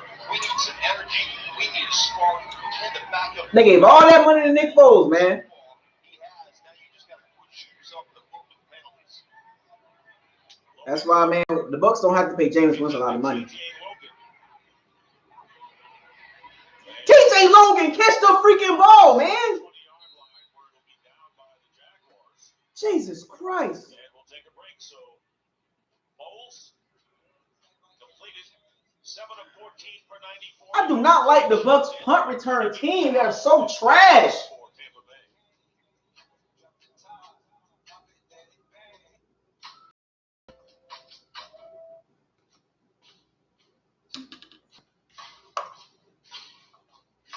Can we do better than TJ Logan, man? Goodness gracious, man. TJ Logan's so trash back there, man.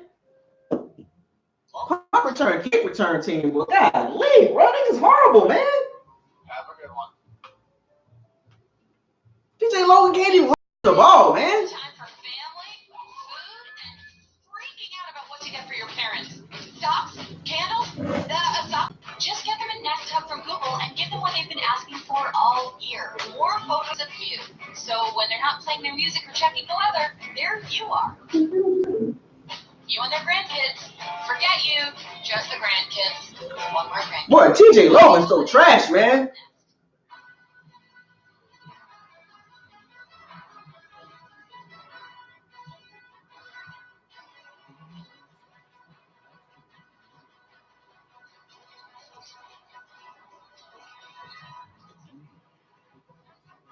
Man, Bruce Arians, man, you know what?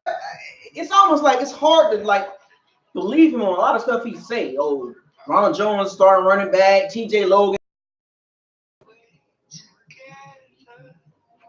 I mean, that'd have been a fair catch. He let the ball drop and lost 15 to 20 yards in field position because he won't catch the freaking ball, man.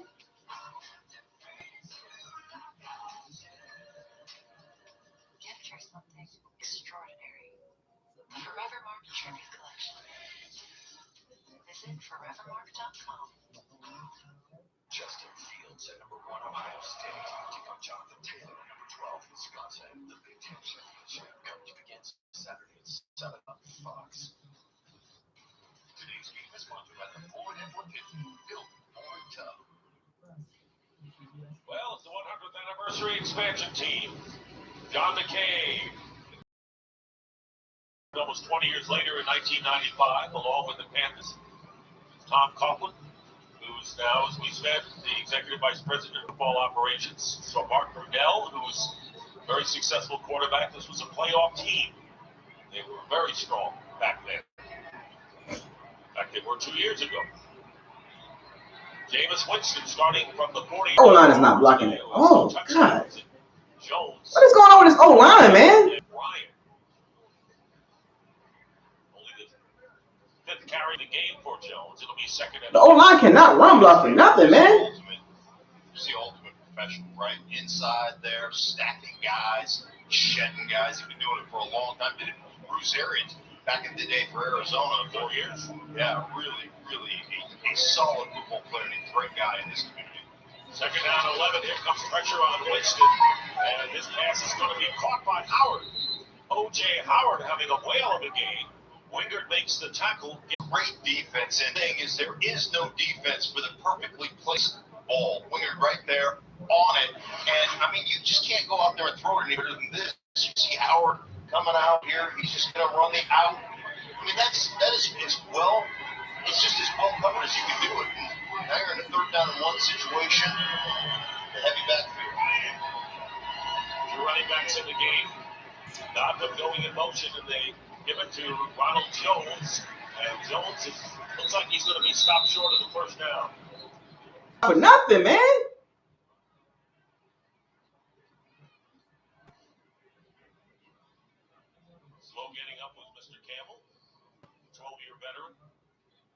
God damn.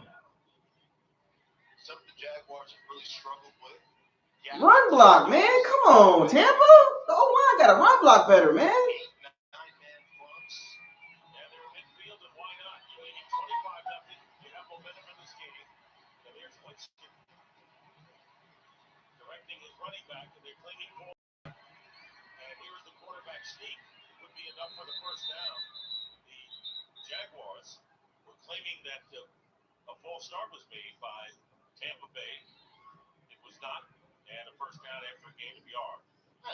Jameis Winston just beat. I mean, that's just having a guy that's that big and strong. And that O-line is not a good run blocking. Continue to push there, and really doing a nice job of finding that gap in those. Anytime you run, can't run block, man. It's going to be a little seam, a little hole. You got to be patient, kind of sift your way along there as you're pushing, and find a way to push it over that end line.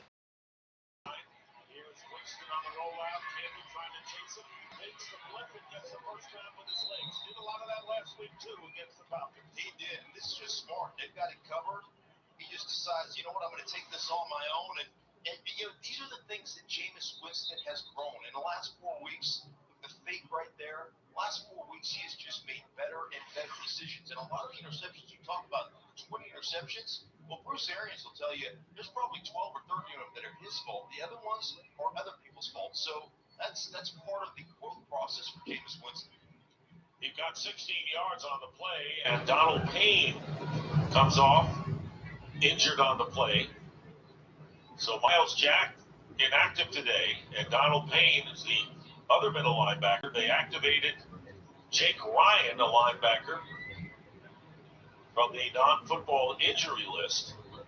There is and Austin Calitro, former Seahawk, who's really the backup for all three of those linebacking positions, has come in the game. First down at the 33 of Jacksonville. Blake made pressure on Winston, and Winston's going to be hit from behind and stopped by Andrew Winger. And the ball is out, loose ball. That O-line's so freaking trash, man. O-line is trash. That is Jacksonville's ball. Jacksonville recovers, and Andrew Winger in his first NFL start. I'm telling y'all, folks, that O-line is not good, man. Josh Allen, and the first turnover of the game committed by the Buccaneers.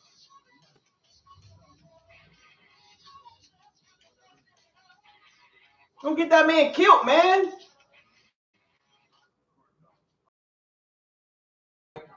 Oh, Jameis Winston, what happened, dog? Come on, y'all see the O-line, man? O-line's horrible, man.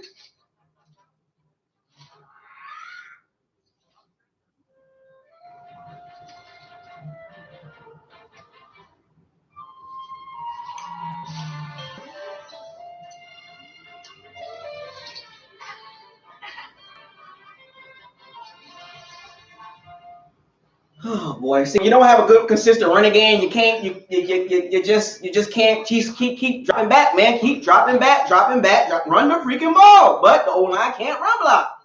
Giant nephews and their giant dad. That O-line is bad, man. That O-line is bad run blocking, man. Horrible. For that matter. Supposed to be able to run the ball. 9,000-pound towing Ford Expedition. The $1 stylus deal. Nice to meet you. Run the freaking ball, man. Can't do that because can't run block. You can get a real deal. McDonald's, buy one, get one for $1 deal is here. Buy one your face and choose another for just an extra buck. Let me get this straight. After a long day of hard work, you have to do more work. Automatically sort your expenses and save over 40 hours a month. Every day you're nearly fried to a crisp professional. You earned it. We're here to make sure you get it. Intuit QuickBooks, official sponsor of the NFL. Verizon supports us because we FaceTime with our grandparents all the time. You have the best network. You want to give the best network. My mom is amazing. If I got her one of these for Christmas, she'd be freaking out. This Black Friday weekend, get up to $800 off the latest iPhone when you switch. Happy holidays from Verizon. So you're Patrick's new State Farm agent, huh? Yeah, that's me. What do you cover? Is Mahomes and Otto? Come on. No. Steph? Sorry. Come on, guys. It's Warcraft. Every superhero has an origin story.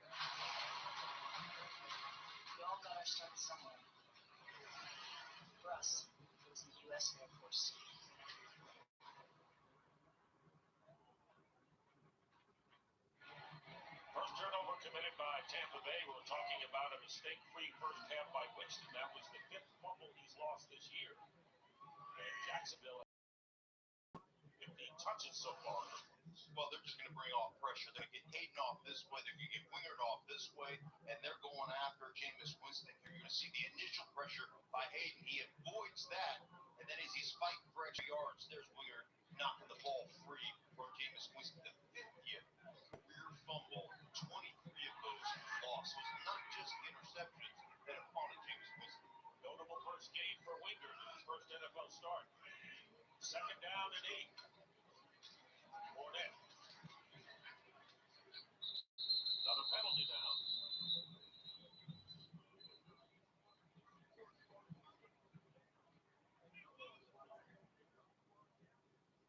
No gain, pending the call.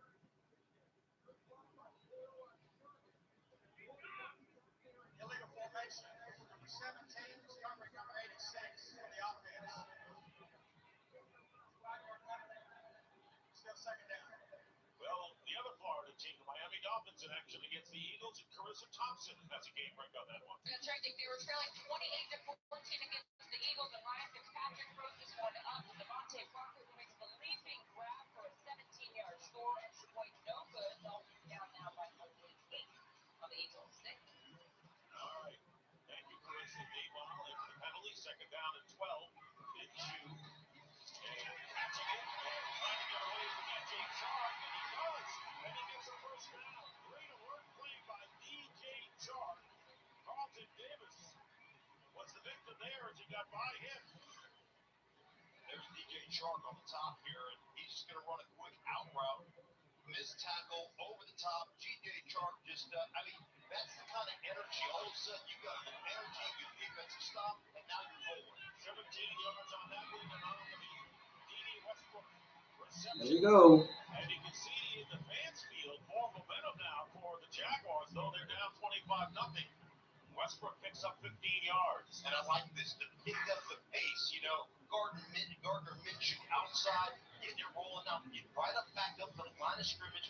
Get rolling. You got a little pace. You got a little energy. Let's keep this momentum on our side right now. From the 47-yard line. And here's Fournette. And nearly broken inside the 30. Picks up 2 yards. Jason Pierre-Paul brings him down. Winding down to 7 minutes to go in the third quarter. 25-0. Gardner Minshew replacing Nick Foles at quarterback in the second half for the Jaguars. Yeah, and one thing they're doing is they're staying true to running the ball right there. You see behind, but he keeps the play action alive for Gardner Minshew. Out of the backfield is Fournette, and making no mistake, up third and long.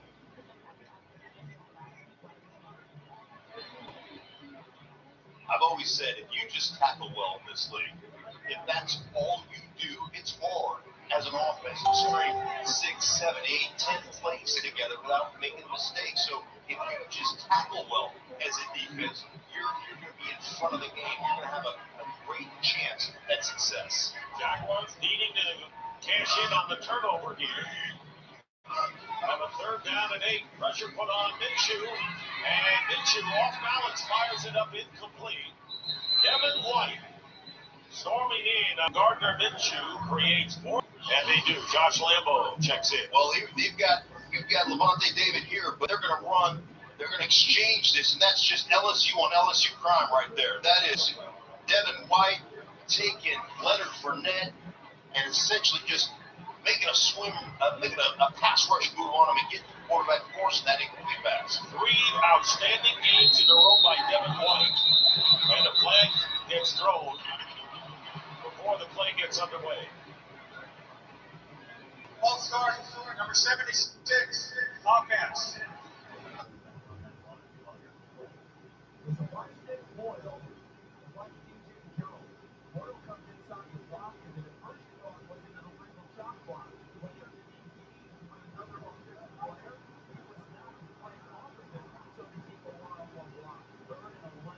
And so the Jacksonville fans have something to cheer about finally. With 5:46 to go in the third quarter, a 53-yard field goal by Josh Lambo, ending the shutout. First points of the game third quarter to make it a 25-3 Tampa Bay lead.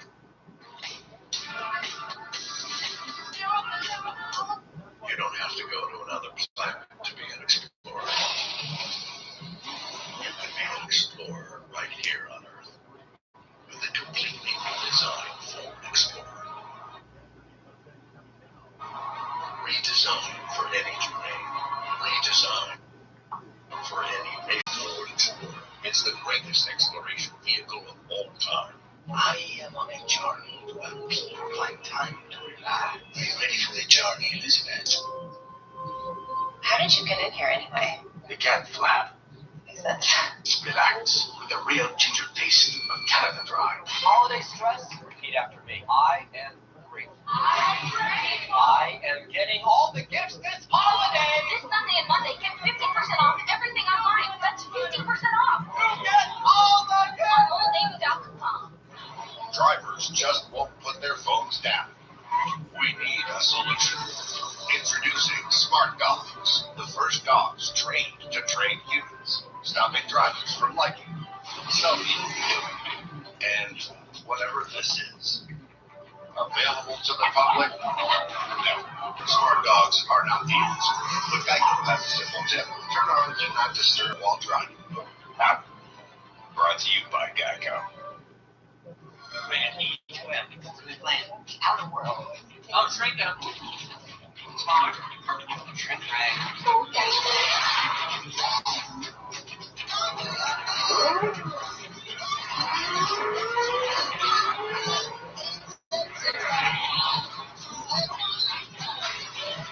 Whatever you're into, discover your next favorite game. Xbox. Join now and get your first 3 months for $1. It's Cyber Monday at Target. We've got hundreds of doorbusters on Target.com. Save on TVs, toys, and so much more. So crazy. I'm in some of these Bucks Facebook groups now. All they want to do is just talk noise about Winston. We went in 25-3, and all they can talk about is the fumble. The Jaguars actually makes it a 3-score game. So he's added a spark. The second possession for the Jaguars here in the third quarter. It's 25-3, and Logan Cook will be kicking off to TJ Logan. So the wind is up high, strong, and down low, strong as well. Going to bring Cody Davis in to hold this ball. All the points in this game come off the turnovers.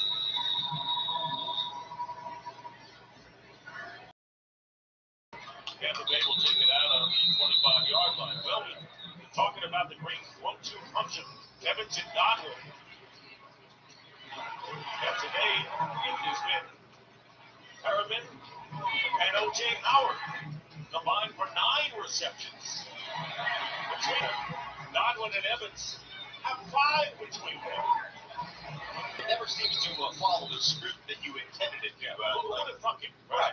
You guys didn't go with our script. I mean, how dare them, right? And by the way, 5 catches matches the season's high. His career high is 6. Got plenty of time for that. Here's Peyton Barber moving it out to the 30-yard line. Donald Payne is back into the game. He was shaken up, but he made the tackle along with Campbell. And I like that, right? Get right back into the run game. I know that you like to push the ball down the field. Peyton Barber's in there right now, physical, running back, just pounding that rock. We always talk about being on schedule. That means being on second down. Upgrade the old line. Here we are, second down and 6.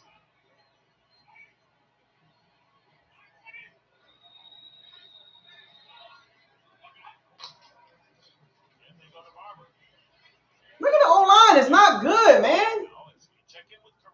Jesus Christ. Packers up 17-13 on the Giants, 30 goal. Aaron Rodgers finds Devontae Adams for the 17-yard tour at the second of the day. I mean, can we get a running game, man? Running game. Can we get a running game? A good running game. I am begging for that, man.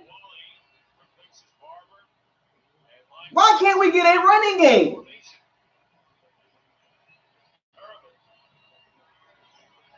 On the left side, and the catch is by Perriman for the first down. Running game. Can we get a running game? Kill the clock. Run the ball. How easy is this? Just get over the first down line. Running out, you got off coverage. I mean, running game. Can we get a running game, please? A couple of times, but you can't be 14 yards off on 3rd down and 4. I'm sorry. That's like stealing. It's too easy. Merriman, by the way, dad was a distinguished NFL player, played 10 years at wide receiver. Brett Merriman, you may remember him. So it's a first down at the 37. Big Barber back in the game, and Barber with a great run. Thank you. Run the ball. Oh, holding. Here we go. And he would have got 9 yards pending the call. Barber's run well today, has 2 touchdowns, including a 15-yarder. Holding, number 76, offense, 10-yard penalty, still first down. Donovan Smith, the left tackle, holding, will nullify that nice run.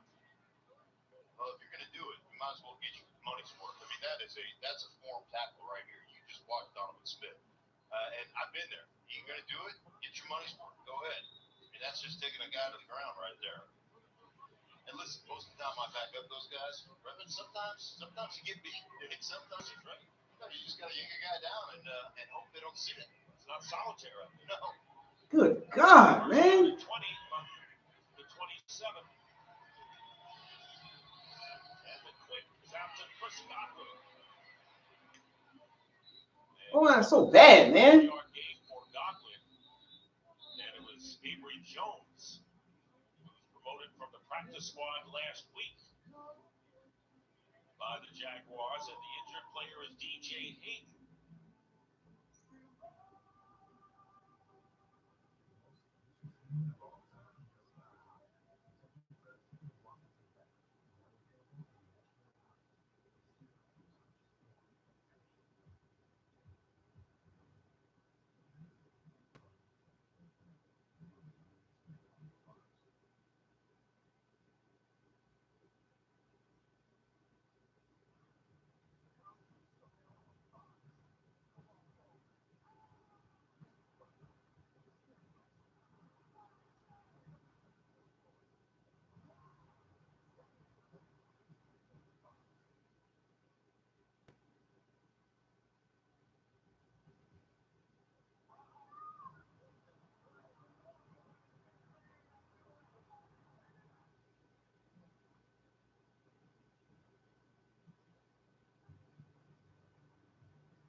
You see him coming right here. It just looks like he gets his neck jammed. He sticks his head in there. And obviously, they worked on that. Thankfully, he's up and moving in. Running game. Run the ball. Jesus Christ.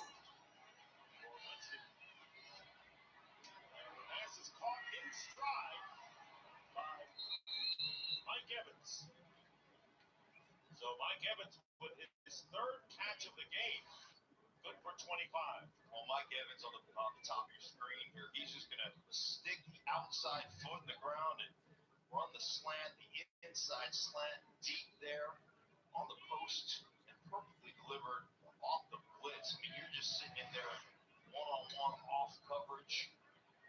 Good job picking up the blitz. 31 passes, 20 rushes. Driving the football down close. To the 43-yard line of Jacksonville. Play fake, they go the other way, this time again to Evans. And Evans is brought down by N.C. Williams. The weak side linebacker gets 5 yards. 2nd and 5 coming up. Always love, you got to be aware, right? You got to have spatial awareness coming in from the left. Watch the center right here. This little block right on the side. It wasn't me. Brian Jensen going, my hands are up. I didn't do it. Just belly bump him a little bit. Get him off the trail there and put yourself to 2nd down and medium.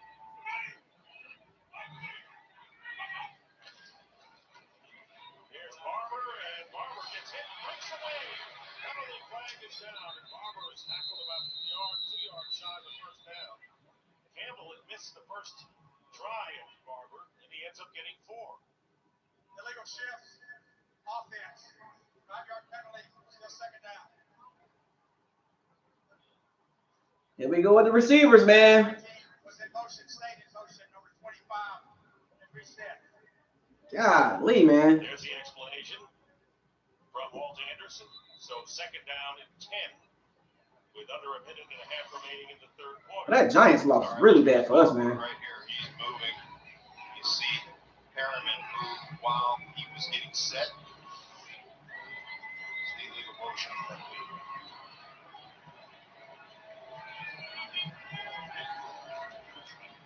Winston lofts it in the air, and he's going for Justin Watson. First time he's been. Why Justin Watson, man? Doing a good job defending him. And it'll be 3rd down and 10 with exactly 1 minute remaining in the 3rd quarter. Throw the ball so goddamn much. There we go. We over 30 throws, man. Throwing the ball so many times. Situational football. This is what Jameis has been better at. This situation. Come on, run the ball, man. On the football field, 3rd down and 10. How can we get the ball out of our hands without making a mistake? And if we have to punt this in Jacksonville deep and put the pressure back on their offense, let our defense come off with a long field to go. That's the prescription. 3rd down and 10. Blitz is coming on, and the pass is caught by Ogunbowale. 26th catch of the year, and he also has a couple of touchdowns as a runner, and Josh Allen caught up with him. They got 6 yards on the play, under a minute to go. It'll be 4th down. Watch Josh Allen, because he's going to see this screen develop. Watch him. He's on the rush. He sees it, turns around, makes a play. I mean, that's a 1st down if he doesn't spin around and make that play. So really nice by the rookie right there. So they're going for it on 4th down and 4 from the 37. And the Buccaneers 5 for 10 on 4th downs this year. Let's keep the field goal. Winston stepping up and still on his feet and going down. And it's Josh Allen. And a big sack back to midfield. Josh Allen, who's set a franchise record. Once again, O-line. For a rookie, that's his 9th of the year. And the Jags will take over on downs with great field position. And we'll be right back after this. Freaking O-line, man. Golly, man. Can we address this O-line, man?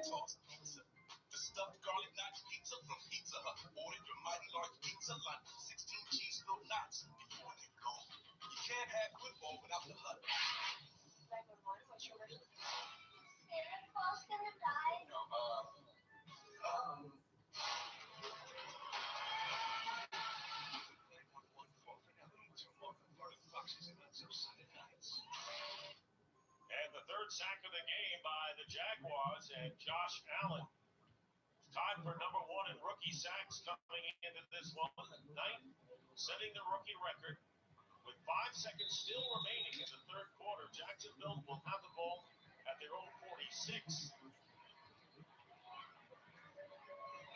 And another opportunity for Gardner Minshew. second series. Now the third series, and completes the pass to Chris Conley as the third quarter comes to an end. And the Jaguars are inside the Buccaneers' 40-yard line. You know, Byron Leftwich just called a really bad third quarter. That was a really bad third quarter by Byron Leftwich. Tampa Bay Buccaneers are in front 25-3 as we go to the fourth.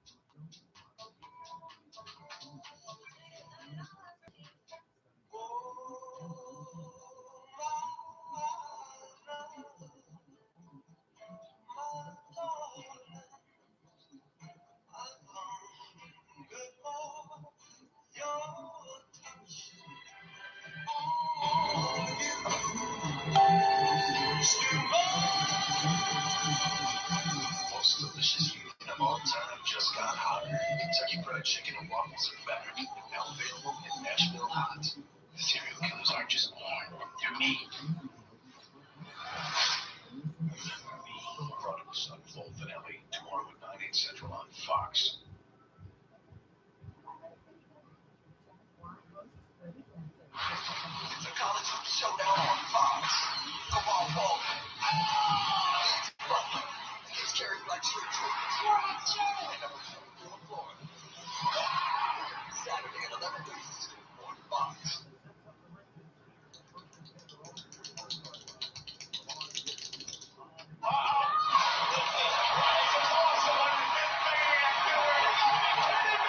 Can I borrow your pen? Thank you.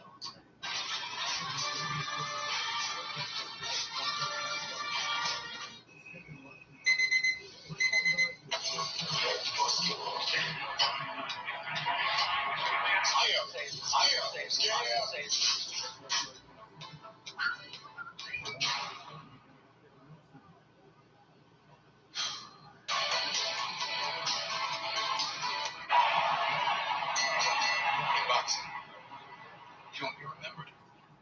You gotta be willing to take risks. Take on the guy you probably shouldn't. Give these people a reason to get out of their seats. This is a sport of people. They decided to be remembered. So make them remember.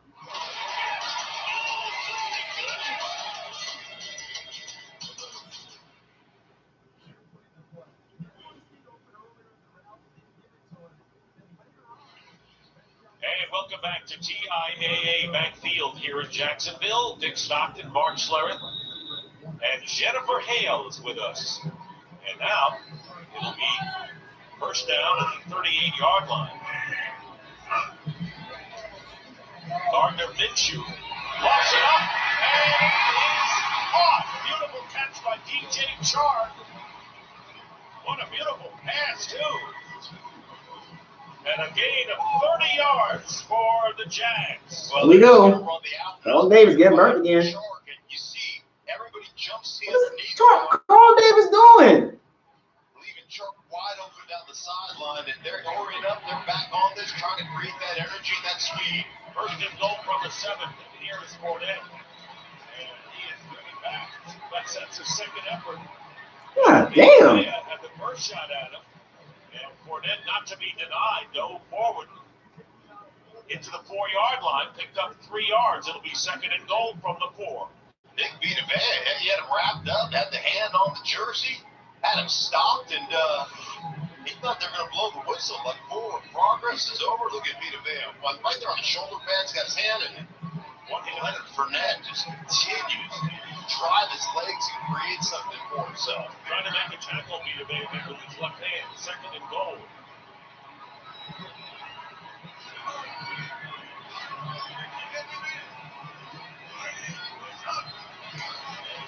Mitchell, and there's a touchdown. D.D. Westbrook. Here we go. Momentum is crazy, folks. Momentum is crazy. Momentum. We got the momentum. The second half paying off to this point. It's 25-9, and a 2-point try coming up. Well, they're just going to do a little disco motion. You're going to run the slant inside to run the essential pick play, or the run play, as we like to call it on offense. And mean, that is perfect execution. D.D. Westbrook using the disco motion back and forth to slow down the coverage and then getting out the flat. And the two-point attempt, Westbrook with his second touchdown catch of the year from 3 yards out. And here's the two-point try. Into fires it. And let's see if it count. Yes. Play is made by D.D. Westbrook. He had no room, no margin. Right at the end of the end zone, makes the two-point conversion to make it 25-11. They both were to D.D. Westbrook, who had a season's high with 8 catches last week, catches this touchdown pass, and then a very difficult two-pointer right at the end of the end zone, and it is now 25-11. Jacksonville coming back. Jesus Christ! No running game, bad play calling. Good God Almighty, not putting the ball. Boy, I don't understand. I don't understand Bruce Arians sometimes, man. Momentum is crazy, man. I want to give y'all an idea of Carlton Davis was not drafted by Bruce Arians and Todd Bowles.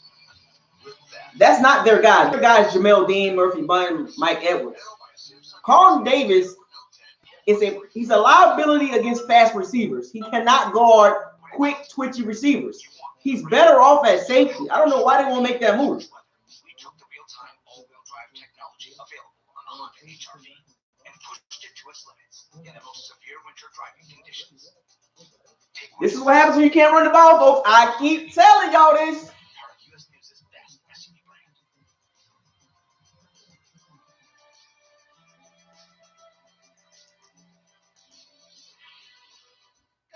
Oh, you got my gift. Yeah, did you get my gift? Oh, yeah. It's a really great ugly sweater. What kind of sweater? Great. Okay. Portal from Facebook.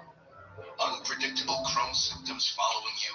For adults with moderately to severely active Crohn's disease, Stelara works differently. Studies showed relief and remission with dosing every 8 weeks. Stelara may lower your ability to fight infections and may increase your risk of infections and cancer. Some serious infections require hospitalization. Before treatment, get tested for TB. Tell your doctor if you have an infection or flu-like symptoms or sores, have had cancer or developed new skin growths, or if anyone in your house needs or recently had vaccine. Alert your doctor of new or worsening problems, including headaches, seizures, confusion, and vision problems. These may be signs of a rare, potentially fatal brain condition. Some serious allergic reactions and lung inflammation can occur. Talk to your doctor today and learn how Janssen can help you explore cost support options. Remission can start with Stelara.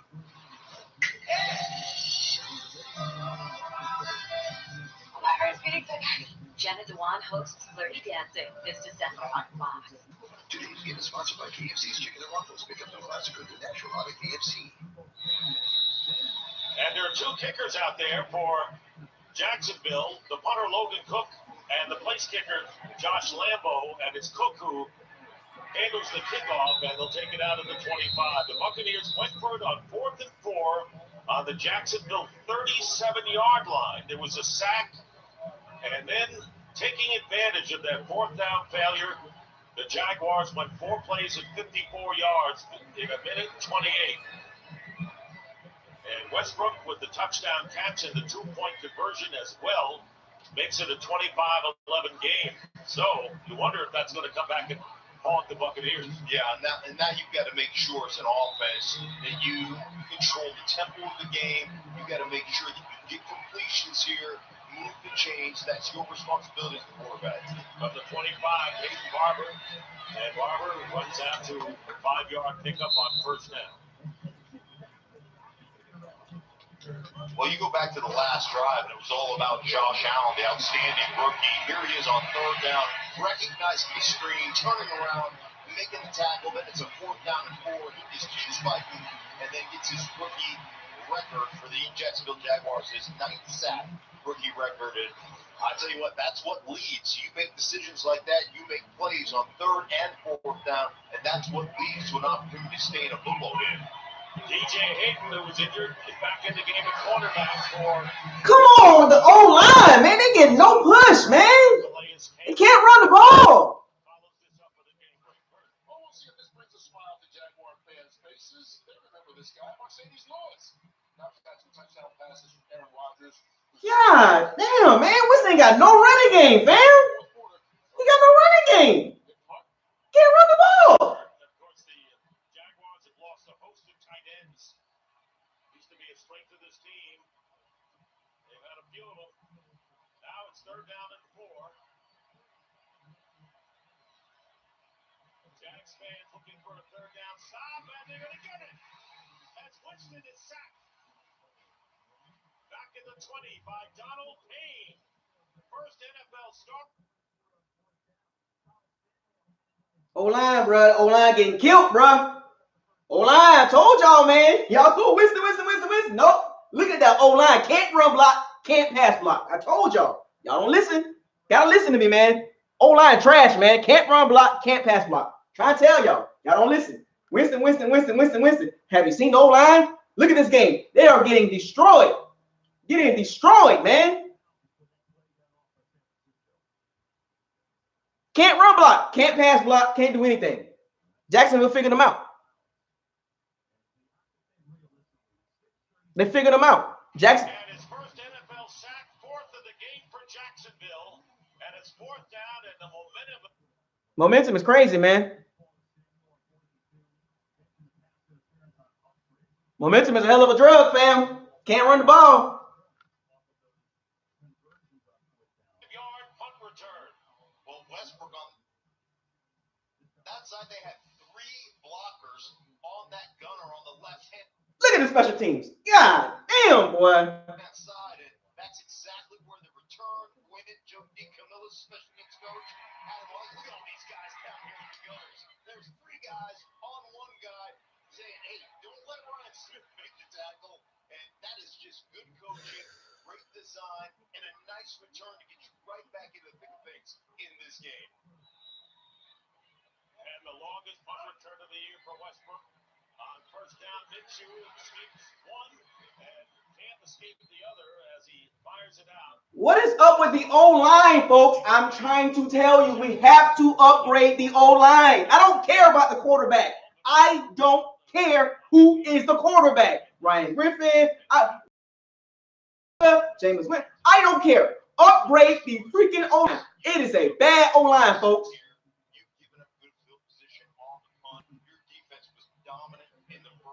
I haven't done nothing in the second half. Nothing. Byron Leathers is horrible, man. Can't call plays, man. Minshew goes up high and incomplete. Westbrook downfield was covered by Ryan Smith, who has replaced the injured Jamel Dean in the secondary for the Bucs. And that's exactly what Tampa Bay did. They brought blitz pressure right there. They played man-to-man on the back end, single high safety in the middle of the football field. And they said, we're bringing pressure. We're relying on our young secondary to cover these guys up. And right now, Gardner Minshew, it looks like he's found a favorite target, right? D.A. Westbrook seems to be the guy right now. No question about it. Touchdown or a 2-point conversion. And there is Westbrook again for making Chris Conley. Ryan Smith, they're attacking him. You're attacking Ryan Smith. Ryan Smith. Yep. Got him. They picked one. They found one. Ryan Smith, 15 years off the ball. Come on. Ryan Smith.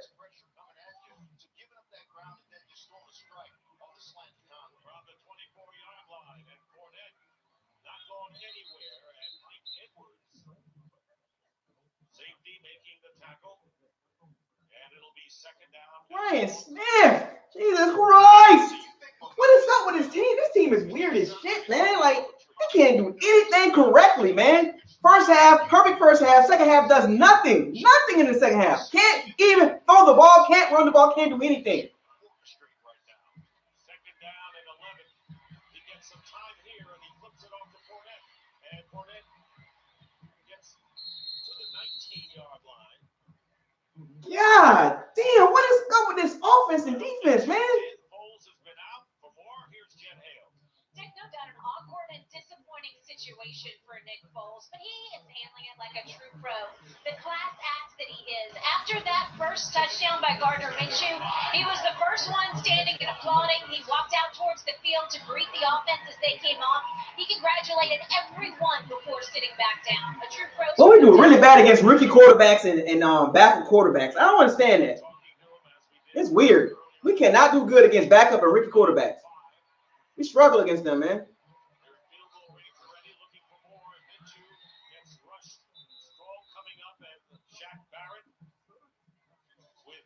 There, Barrett has become a fierce pass rusher in the last series or so, and it'll be 4th and 5. And they have gone straight to blitz pressure, man-to-man defense on the back end, and that's Todd Bowles. That's defense coordinator Todd Bowles. When it comes time for the rubber to meet the road, you can guarantee Todd Bowles is bringing pressure. That's what he believes in. That's what he's grown up in. That's what he has done throughout the entirety of his career. And I'm telling you what, here we are on a 4th down, and I can pretty much guarantee you Todd Bowles is not playing coverage. He's bringing pressure on the young quarterback, Minshew. All right, 4th down and 5. Eschewing the field goal for a play. Here comes the blitz, and the pass is caught, and a first down. Keelan Cole with a first. Oh boy, Ryan Smith. Yep, they picking at him, bro. Weak link. Down, so a clutch 4th down pass by Gardner Minshew, and a pickup of 11 yards. Well, Cole down on the bottom. He's just going to run a comeback. Jesus Christ, man. 10 yards off the ball, and you. Why are you off the ball on 4th and 5? They're blitzing, man. What are you doing? 2016 draft class. Horrible, man. 2016 draft class. My gosh, ridiculous draft class, man. 10 yards off the ball, 4th and 5. Why? Why, man? Why? I told y'all Ryan Smith not good. When y'all gonna understand how this works, man?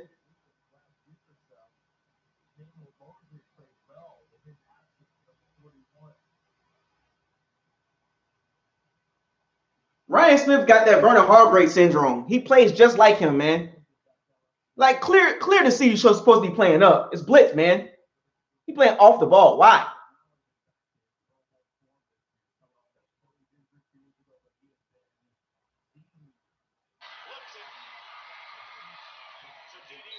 God, how we let the backup quarterbacks do this to us, man? Lavonte David alertly makes a play. There'll be a loss of 1, bringing up 3rd down and goal. Hey, Minshew right here. Just stop. Flip it underhand to D.D. Westbrook. I mean, that play, that's a design play. They're trying to run it. Oh, boy. Nassib does a great job of getting in front of Minshew there. Minshew. Tell you what, the quarterback mobility of Minshew has changed this game without question. He has shown it. Many plays. 3rd down and goal. Now from the 5. And Minshew's pass. And incomplete. Lavonte David was covering Nick O'Leary.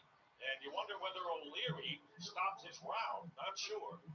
In any event, it is 4th and goal. Well, inside here, and Lavonte David has him man-to-man right here. And just watch it. I mean, that's inside 5 yards.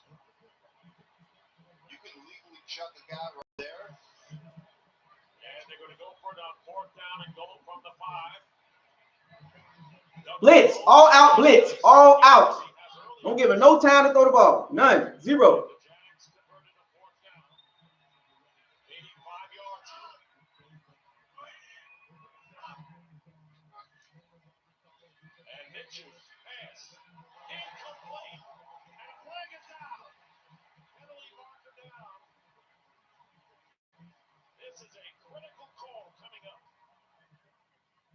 The Bucs defense has not looked good, man.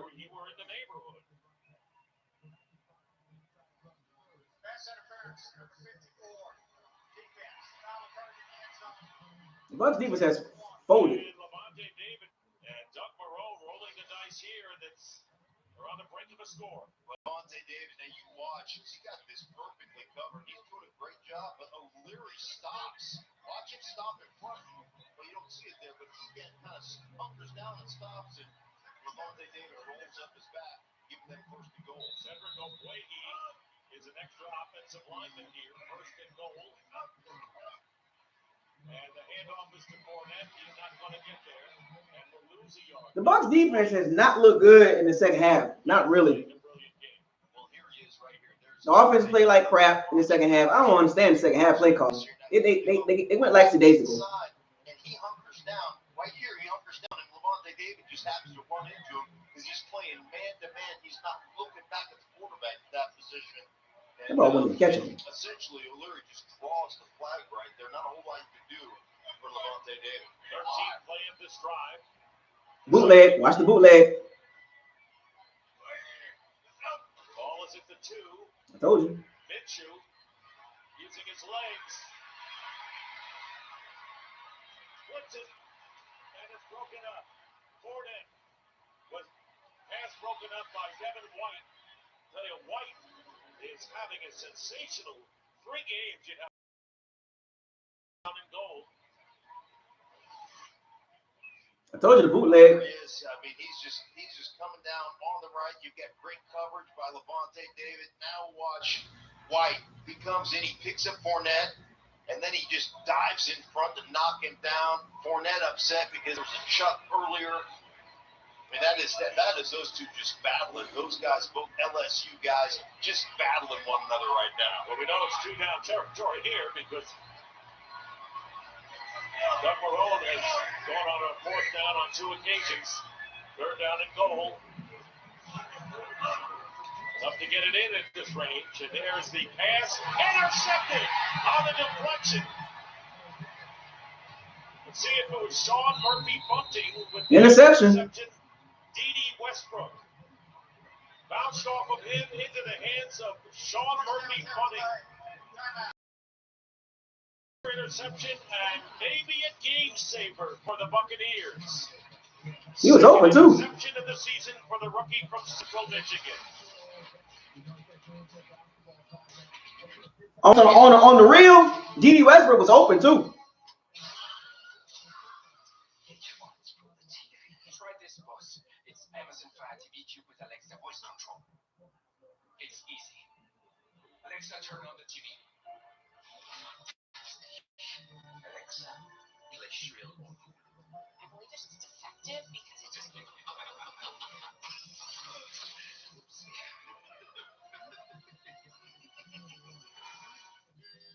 This is your wake-up call. If you have moderate to severe rheumatoid arthritis, month after month, the clock is ticking on irreversible joint damage. Ongoing pain and stiffness are signs of joint erosion. Humira can help stop the clock. Prescribed for 15 years, Humira targets and blocks the source of inflammation that contributes to joint pain and irreversible damage. Humira can lower your ability to fight infections. Serious and sometimes fatal infections, including have blood, liver, and nervous system problems, serious allergic reactions, and new or worsening heart failure.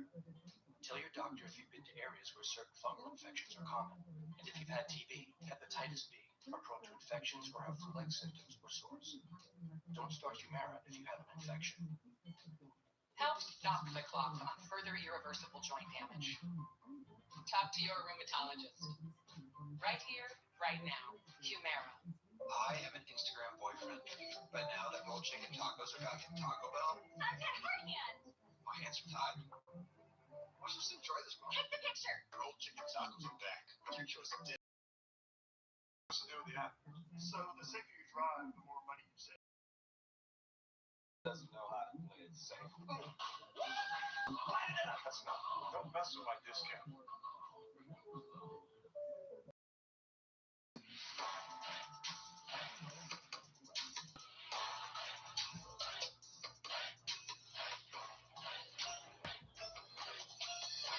Go to NFLShop.com and gear up. Rookie Gardner Minshew on the left in relief of the veteran Bowles with the interception on the deflection. And the Tampa Bay Buccaneers will have it on the 2-yard line now. Josh Wells reporting as an extra offensive lineman for the Bucs. So the score remains 25-11. 6:06 to go in the fourth quarter.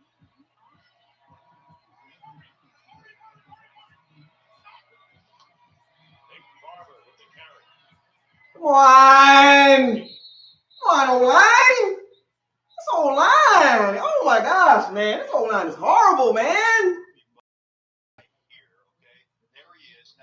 What's up with this O-line? He's going to say right here, he's going to look at this and go, you take the inside, okay? I'm going to take the outside. They call that Zorro. I'm going to drive on this right here. He drives on it, picks the ball off. It's just a wonderful job by the rookie, pointing things out, understanding the switch, getting coverage, and making a play on the football. Fourth turnover by the Jaguars. It'll be second down and 10. Oh, God, this O-line. What is up with this O-line? Oh, my gosh, man. You cannot blame this on Winston. Haven't seen this O-line? Oh, Jesus Christ. God damn it, man.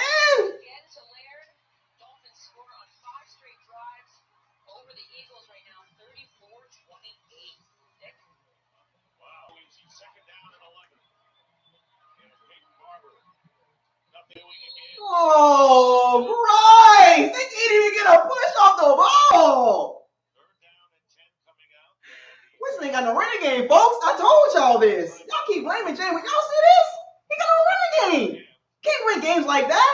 2-touchdown lead by the Bucs.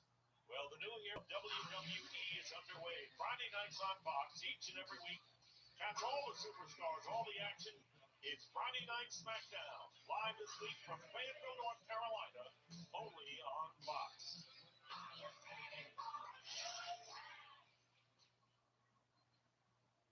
They call this guy the welder. He's the welder, and why not? He's a hockey goalie. Look, you can use that as a hockey goal. I don't think you could use that as a high base man. I don't think you've got enough vision of the welder there, but he's got a vision of that guy right there. It's hard to get you. Apparently, he likes the stash. It'd be hard to see some of those slap shots. Third down and 11. And Winston's pass, incomplete, trying to get it to Perriman. And it'll be fourth down, and Bradley Pinion is going to have the tough task of punting without a lot of yardage, not much margin from the back of the end zone. 5:02 to go, plenty of time. And a 14-point lead. And Dede Westbrook, who returned to punt 42 yards. The last time will be right around midfield.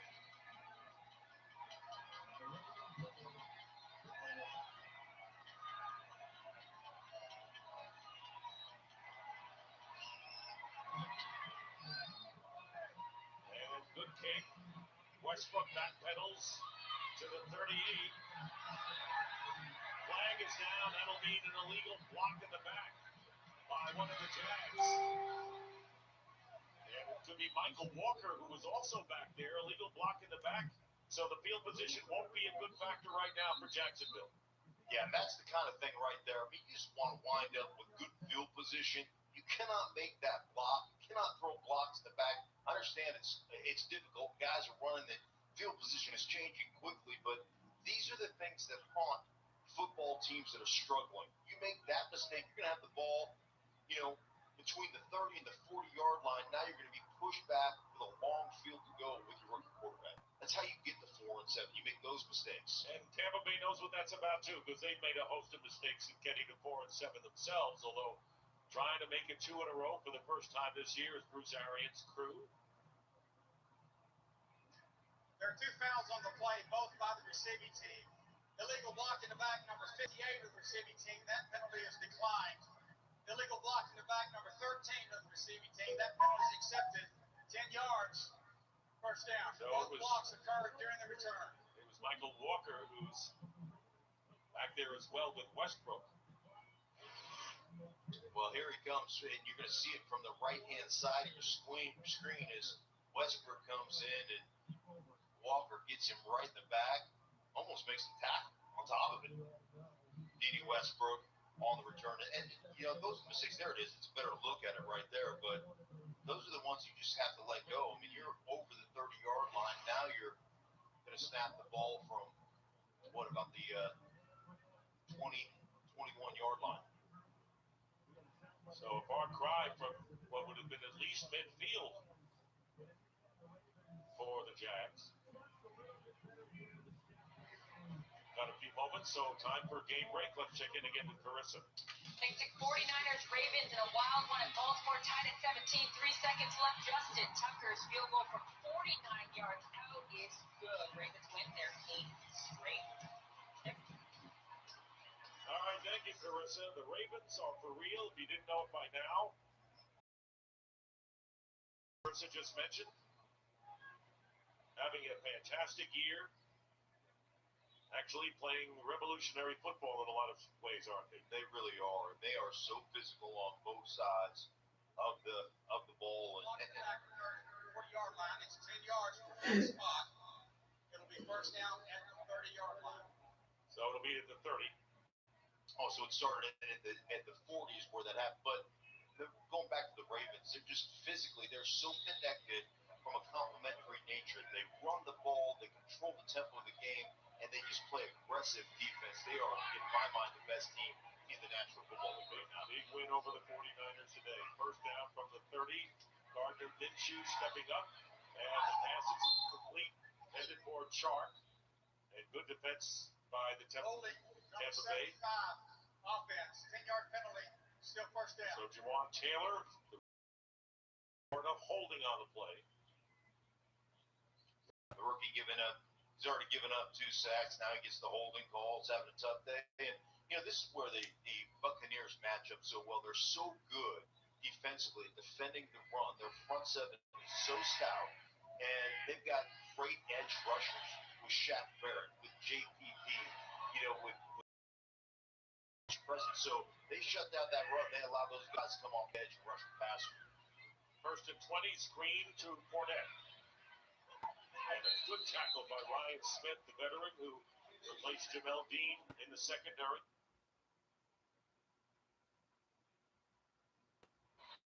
I was going to say Bruce Arians understands how good his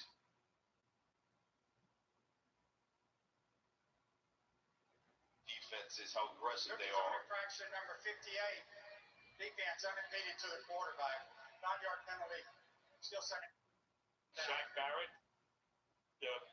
And Tampa Bay could hold on. They're leading by 2 touchdowns, but they got to learn to get that killer instinct, which they needed here. Right. I mean, that's start. Right. That's unfair for the NFL sack leader. You get a head start.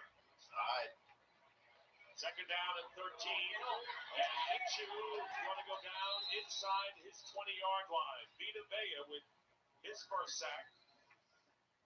And the 4th of the game for Tampa Bay. Clock becoming a factor now. Vita Vea is just like a road grader right here, and he opens this up. Look at the push. He gets inside, just driving. Offensive guard, Norwell back into the quarterback right there. Look at Vita Vea just celebrating. I don't need any water. Third down and 20.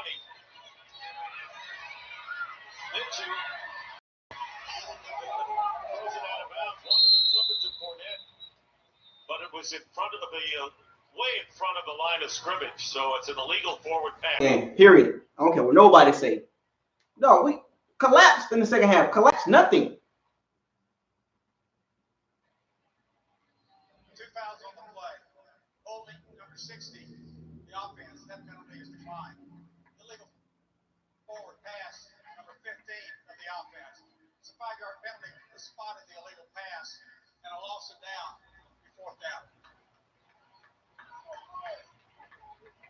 All right, I want to go back to the Vita Vea sack a couple plays ago. Look at him getting the push right here. Helmet comes off, but he's just going to go. Look at that smile. I mean, does anybody enjoy playing ball? But hey, yeah, I'm on that. I don't need any helmet. I don't need any water. I don't need any helmet. I'm just going to go cheer my guys on right now.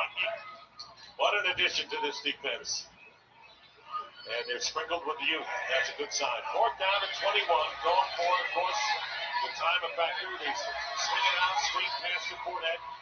And Fournette goes down at the 24-yard line. Devin White once again with a tackle. White, by the way, remember, had 13 tackles against New Orleans a couple of weeks ago.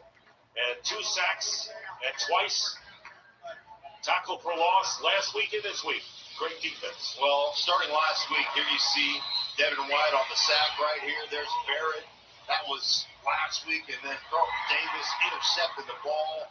And today, they've just kind of built on that aggressiveness right there. White picking the ball off, and then the sack by Barrett. White scoops and scores. And then how about Bunting with the pick at the goal line? The rookie directed traffic back there, understanding the route combination, and have the wherewithal to catch the football. So taking over on downs are the Buccaneers on the 24-yard line at Jacksonville. Peyton Barber for a couple of yards. And this is a game. What's up with this 2 yards up the gut shit, man? The defense for Todd Bowles and the rest of the Bucs is brilliant today. And there you see the numbers from the first 10 games to the last 2. Jacksonville was going for it on 4th down on 3 different occasions. And then the big interception made by Sean Murphy-Bunting prevented this game from becoming a one-touchdown game, because there's no question that Gardner Minshew added a big spark to the Jags in the second half. He certainly did, and they're going to have to decide here in Jacksonville where they go moving forward with Nick Foles and with Gardner Minshew. And based on some of the inadequacies, especially on the edge when it comes to protecting a quarterback, are they better off at this stage having a mobile quarterback back there as the rookie that brings that kind of energy? That's a question they're going to have to answer for themselves. They play the Chargers here next week, and they look like a development of a flea flicker, but yeah! Did y'all see this online? This is why Winston throws the ball a lot. The line can't do anything. They can't run block. And you guys keep coming at Jameis Winston? Are you kidding me? Be proud of what the Buccaneer defense is the last couple of days, without question. Yeah, Rondé is, he's one of the finalists for the Hall of Fame right now in the 25, and he played on some great Buccaneers defenses with Simeon Rice and John Lynch and Warren Sapp, some of the great ones ever. And this one is really kind of rounding into form with that real young secondary and those defensive edge presence they have with Sue and a guy like Vita Vea, Shaq Barrett, JPP.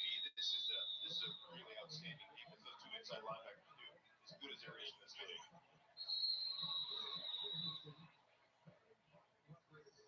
They're down at 12, and the Bucs call their second timeout. So the Buccaneers headed for their 5th one of the year. Will go 5-7. They have the Colts at home next week. Travel to Detroit against the Lions and finish against the Texans and Falcons. Will be at home. Bruce Arians' team had dropped 5 of the previous 6 before they beat the Falcons on the road. We will drop to 4 and 8 and extend their losing streak to 4 games.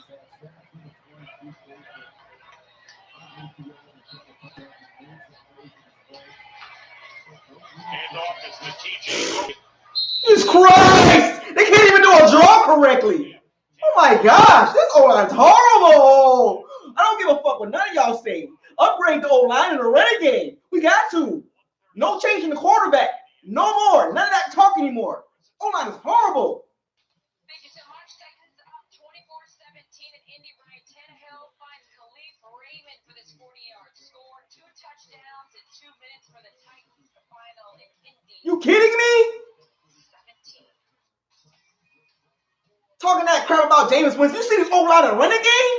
Horrible. You got the nerve to try to blame the quarterback for this team?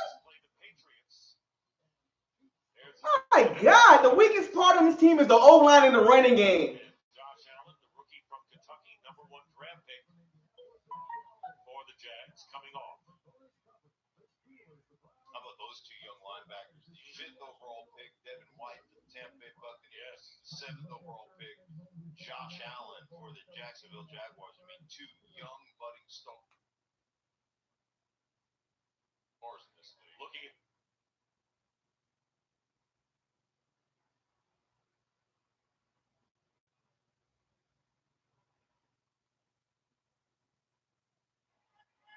fresh out of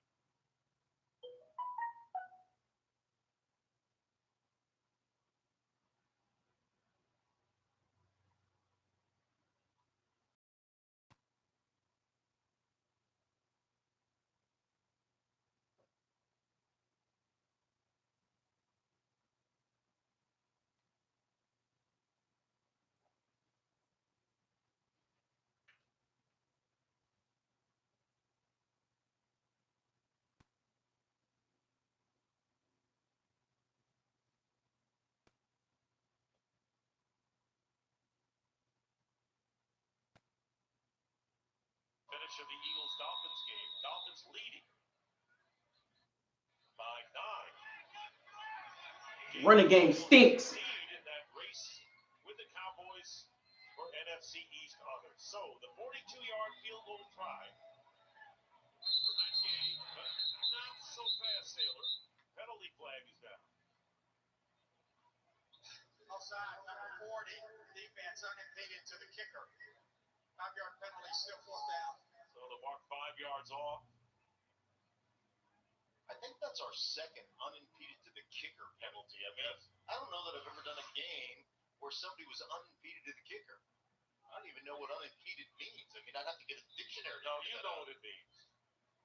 What do you think it means? You know. Well, I mean, it means you got a free rush. Okay, there you go. Yeah, I don't know how you call it unimpeded. Oh, How about a free rusher? Well, okay. A lot of ways to do it. 37-yard field goal try following the penalty. And the kick is good. So, that game, 2 for 2 today. And the Buccaneers lead 28-11 with 2:19 to play. And we still have a game break in our back pocket. Let's go to Carissa Thompson for it. Big Sochi Browns down by 7 in Pittsburgh. Baker Mayfield trying to lead the Browns back. Is picked off by former Brown Joe Hayden. Steelers hang on to win this one 20-13. All right, thank you very much. And Carissa, there is Winston, 21 of 33 today, 267 yards. No TDs, no picks, but did lose a fumble. And you look at the turnover line, Jaguars committing 4, Buccaneers 1. Leonard Fournette, 36 yards rushing, 53 yards as a receiver.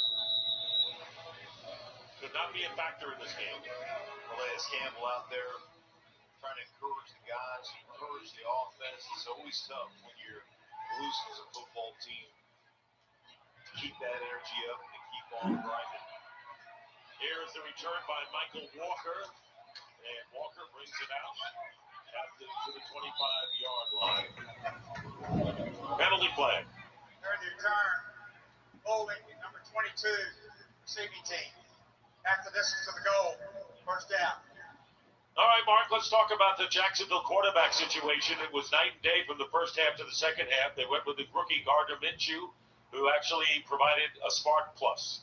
Yeah, he certainly did, and he's a guy that one he's bringing energy. There's no question about that. But I think the big thing is with a struggling offensive line, a couple of young players, a young tackle that starts as a rookie, he gives you the versatility to scramble around and make some plays with his feet, to keep some plays alive that Nick Foles just frankly at this stage of his career can't do. 1st and 10, and Minshew, what a hit, and the ball loose. They're going to rule it a catch. Keelan Cole was hit thoroughly by Carlton Davis. And we're down to the 2-minute warning. 2 minutes to go in this one. The Tampa Bay Buccaneers going to make it 2 in a row, finally. And the hits keep coming, don't they? Just disrespectful hit of the day by Carlton Davis. Boom! Go ahead. Play some football. I think he's a better safety than cornerback. The Indianapolis Colts lost today. They don't look good. We should be able to beat the Colts too. The Texans is our hardest game. That's our hardest game left. The Texans is the hardest game left. We should be able to beat the rest of the teams. Haven't gone away. The 2-minute warning is still 11 seconds away. We're still here. So, passing your seatbelt, Minshew, and he completes the pass to Chris Conley. And now we go to the 2-minute warning. So the music plays. We sit. We have a little break. And we finish the game in a little bit. That's right. We're not getting you this time, people.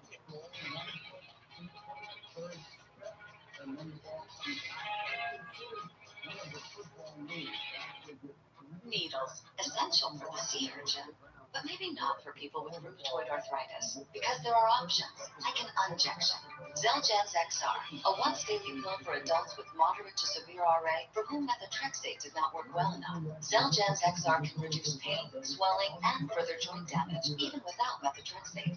Xeljanz can lower your ability to fight infections like TB. Don't start Xeljanz if you have an infection. Taking a higher than recommended dose of Xeljanz for RA can increase risk of death, serious, sometimes fatal infections, cancers, including lymphoma, and blood clots if happened, as have tears in the stomach or intestines, serious allergic reactions, and changes in lab results. Tell your doctor if you've been somewhere fungal infections are common, or if you've had TB, hepatitis B or C, or are prone to infections. Needles, fine for some, but for you, 1 pill a day may provide symptom relief. Ask your doctor about Xeljanz XR, an injection. There's something different to a Disney movie. This weekend, the holiday magic is at Verizon. Get Disney Plus on us for a year. You love Star Wars more than anything. And now through Sunday, get up to $600 off our best phones when you switch. Happy holidays from Verizon.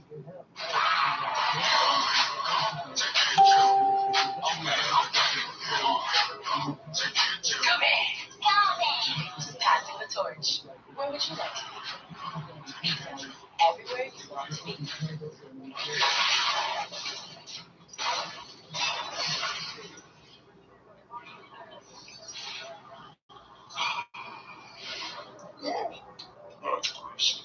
Brewed to be crisp. Bud Light. Be brilliant. Be the diamond you are. Find dazzling deals on diamonds and more at the Zales Cyber Monday sale. Get 30 to 50% off everything, plus extended Black Friday specials, including the stunning 7-carat diamond bracelet exclusively at Zales, the diamond store. Last man standing is back. Your mom says we don't see enough of you girls. Now get out and visit. Returns Thursday, January 2nd on Fox. Today's More Fox is sponsored by Zales, the diamond store. 2 minutes remaining here in Jacksonville. Kids are still having fun in the pool. Tampa Bay leading 28-11 with 2 minutes to go. Raquel Armstead is the running back. Penalty, Jason Pierre-Paul.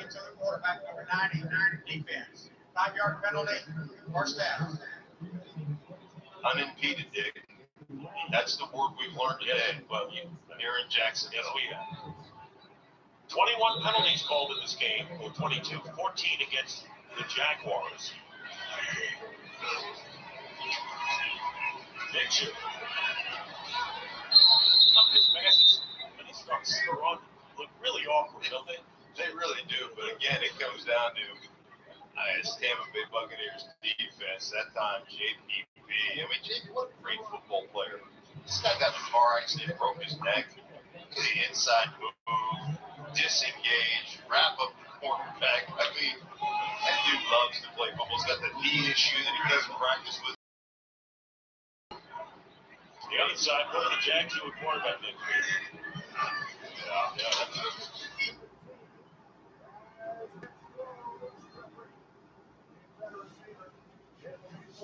The Eagles finna lose.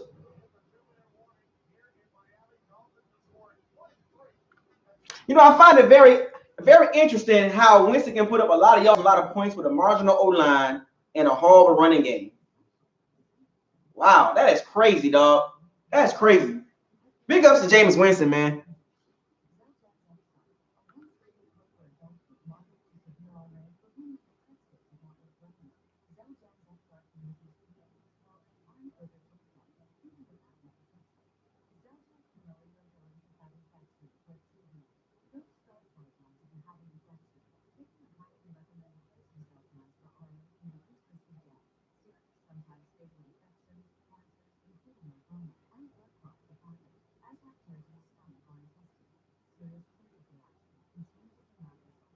Third down and 15. Minshew. And out of the backfield, it's Michael Walker. Stops the clock, goes out of bounds with 1:45 to go. We talk so much about coverage. We talk so much about defensive backs and, are they in cover 1, cover 2, cover 4, cover 3? I'm not talking about tackle because these defensive backs for Tampa have been Johnny on the spot, absolutely dispensing justice tackle. On tonight, it's a free ball. And the Jaguars will recover it. It was Sam Acho who Been with the Rosarians before in Arizona. He forced a fumble, and it was recovered by Cam Robinson. 5th sack of the game by Tampa Bay. They had 6 last week. 7 in 2 weeks. Top of the screen on the right-hand side, Acho just a hand slap as Gardner tries to escape right there, slaps the ball out of his hand. That's been the story of this game. This defensive line just continues to pressure the quarterbacks, whether it's Nick or they have been great at the point, getting to the quarterback and putting him under duress. So it'll be 1st and goal at the Good defense by Ty Bowles today, man. Ty Bowles get a game ball. Devin White get a game ball. The secondary get a game ball. The D-line get a game ball. Offensively, O.J. Howard get a game ball. Rashard Perriman get a game ball. Jameis Winston for not throwing interceptions. O-line and running game, man. Holy crap, man. That's, Jesus Christ, man. Right. We've got an opportunity, right? Sometimes you look ahead, you look beyond the opponent you have because of Miami. I will say this. They have played hard. They have moved a lot of talent out of Miami, but they have played hard, and that's a great thing in Miami. That's a great start for Flores and the gang in Miami. You know, a lot of people were saying that Miami wants to lose all their games so they get the #1 pick. But if you mentioned the guy, Greg Flores, who came from the Bill Belichick school, and there's no way that they're going to say, well, let's not be tough. And you know what? What player in football goes out and says, I don't want to try to win a game? Well, there's no player because ultimately everything you do is on film and you're being evaluated. But you know, sometimes the defense got to win a game, man. You know, can't always say, oh, offense scored 30 points a game. Sometimes, I told y'all, sometimes the defense got to just make stops. They just got to make stops. Sometimes it can't always be the offense scoring 30 points a game. Sometimes the defense got to shut the offense down, period. Whether y'all like it or not, sometimes we got to see games like this from the defense. I know a lot of y'all want to see points. A lot of y'all want to see, go 30 points a game. Sometimes the defense got to hold the team under 15 points. It just has to happen, folks. I know a lot of you want to see points and touchdowns, but I'm okay with the defense making teams score 11, 12, 15 points. I told y'all.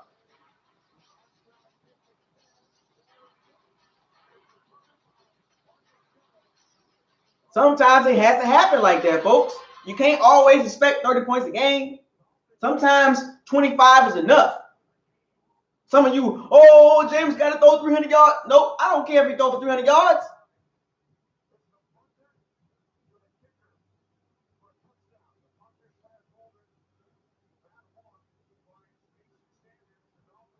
I'm just saying, man.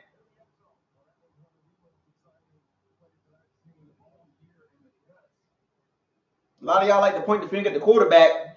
It's hard to do that, man. It's hard to do that when, you know, other pieces around the team are not good. Specifically, it used to be the secondary. The secondary has come along and has improved. The offensive line in the running game, folks, holy crap. That offensive line in the running game, oh my gosh. Shit. Got to upgrade, man.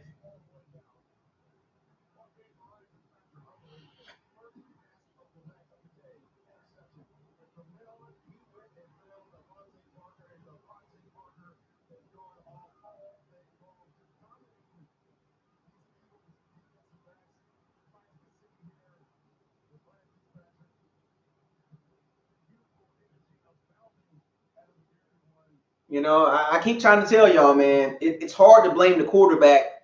I'm going to stick by this. The quarterback is not the #1 reason why this team is not good. It's not, no way. I keep telling y'all, games and wins and losses are won in the trenches. Luckily, the Jaguars are not a good team up front offensively. That's the reason why we beat them, because they're not good on the offensive line. You know what I'm saying? Their D-line is pretty good. But we jumped on them early. But the games are won in the trenches, folks, and we have to upgrade the offensive line. Enjoy the victory. You know, the Bucs go to 5-7. We're obviously not going to finish 5-11. Okay, so that's a plus. So we have upgraded from Dort Cutter's ridiculousness. We are 3 games away from being 8-4. Now I'm gonna go and tell y'all this. The Giants game, the defense was horrible. The game had the lead 23-20 in the 4th quarter. And the refs did blow a call, a fumble return. We let Ryan Tannehill shred us. We let Daniel Jones shred us. We had the lead against Seattle. The defense was horrible. Those are 3 games right there. The defense did not play good in the 4th quarter. This 4th quarter, the defense showed up. And even last week in the 4th quarter. You just have to understand, folks, every game don't have to be 30 points by the offense. Sometimes the defense got to hold teams under 15 points a game, period. I know a lot of you want to see touchdowns and points and James Winston go 300 yards and all that. The more you throw the ball, the more you give the defense opportunities, the opponent's defense to give the opportunities to intercept the ball. Why can't you guys understand this? You have to understand. You have to be able to run the ball consistently. You have to be able to have adequate blocking. And luckily, the Jaguars are not a top-level team. They're not even a mid-level team, right? If this was a top-level team, Ravens, 49ers, Seahawks, Patriots, Packers, Saints, we've seen that already, right? The Vikings, the Packers. Top-level teams don't play like this. They will shred us. Like, it's going to be very interesting these next 2 games, the Colts and the Texans. Teams are a bit better than the Jaguars, but they're not. The Texans are the better team. The Colts are not that really good. And I'll talk about that game later on this week. But you have to understand, folks, in order to finish the season strong, the defense has to continue to play like that. These last 2 weeks, the defense played very well. These last 2 weeks, the defense has played very well. They need to finish the season out just like they did today, right? And I want y'all to understand this. I'm not trying to shade the victory. Congratulations. The defense gets the utmost respect for this game. Yes, it was the Jaguars, but a win is a win, right? And you guys got to understand it moving forward. The Colts are better than the Jaguars. They're a little bit better, right? So I'm going to break it down to y'all, right? So you guys got to understand this. We're going to talk. Got the victory. The Bucs played very well in the first half. They jumped on the Jaguars, did their thing. What I did not like was the second half. I don't even think we had 100 yards in the second half total offense. For some strange reason, the Bucs just went in the shell. Maybe because they felt like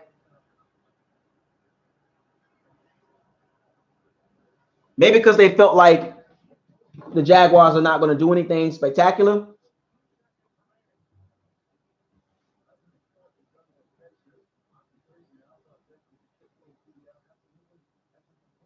So the Jaguars, I guess Todd Bowles called a good game. It was the Jaguars, but it was a good game by Todd Bowles. Confidence building game. I said the Bucs was going to win this game. We're 5-7, but we got to talk.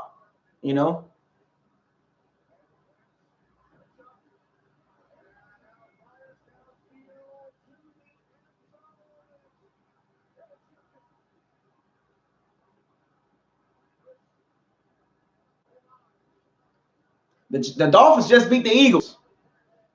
Boy, the Eagles are not good. They not looking good. Carson Wentz deal, but anyway, you got to understand, folks. I'm going to break this down. We'll break this game down. We're going to talk.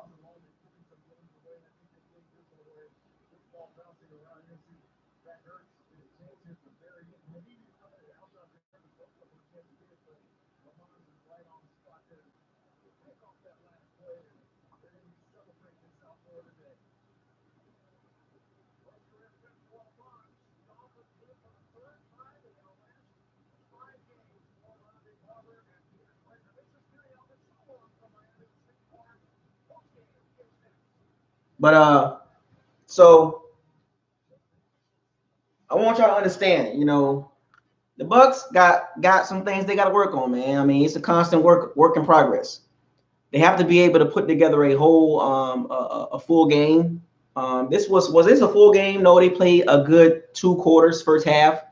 Third quarter didn't do nothing. Second half didn't do nothing. For some strange reason, the play calling just went on some weird stuff. I don't know what was going on with the play calling. I thought it was very interesting that the play calling went all of a sudden playing not to.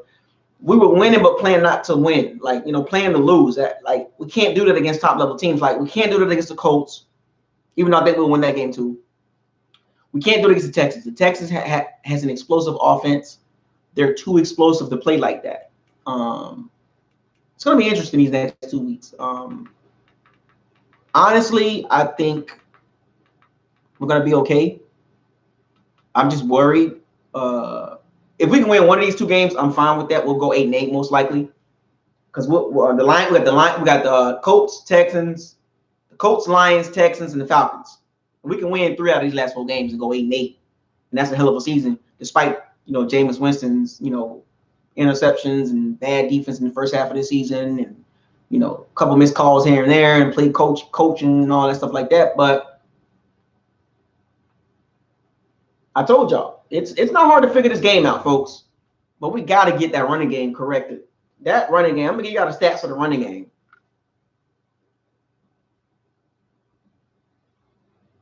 Peyton Barber, 17 carries, 44 yards. Really? Like, is that the best he can do? But you have to couple that with the offensive line and their poor blocking. The offensive line played a horrible game. And let's be honest. They played a good first half, but second half they got manhandled. They got manhandled.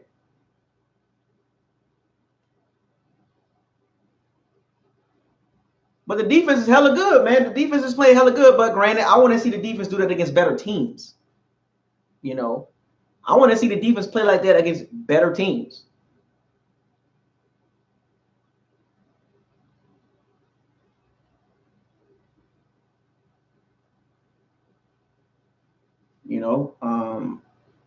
Whether we like it or not, I mean, getting wins over the Cardinals and the Jaguars, it is what it is. I mean, we're supposed to beat those teams. Like, I think we can beat the Colts, in my honest opinion.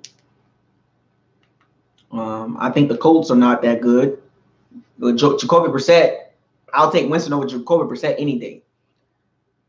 But I'm going to give y'all the stats. The Redskins are beating the Panthers. They're going to most likely end up firing Ron Rivera.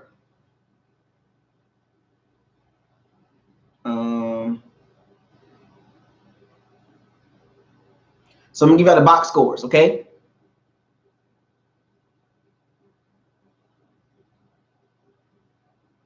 Yeah, I find that very interesting. Jonathan Neal, he mentioned the Bucs are 1-4 at home and 4-3 on the road. That's bad. That's bad. We're a better road team than a home team.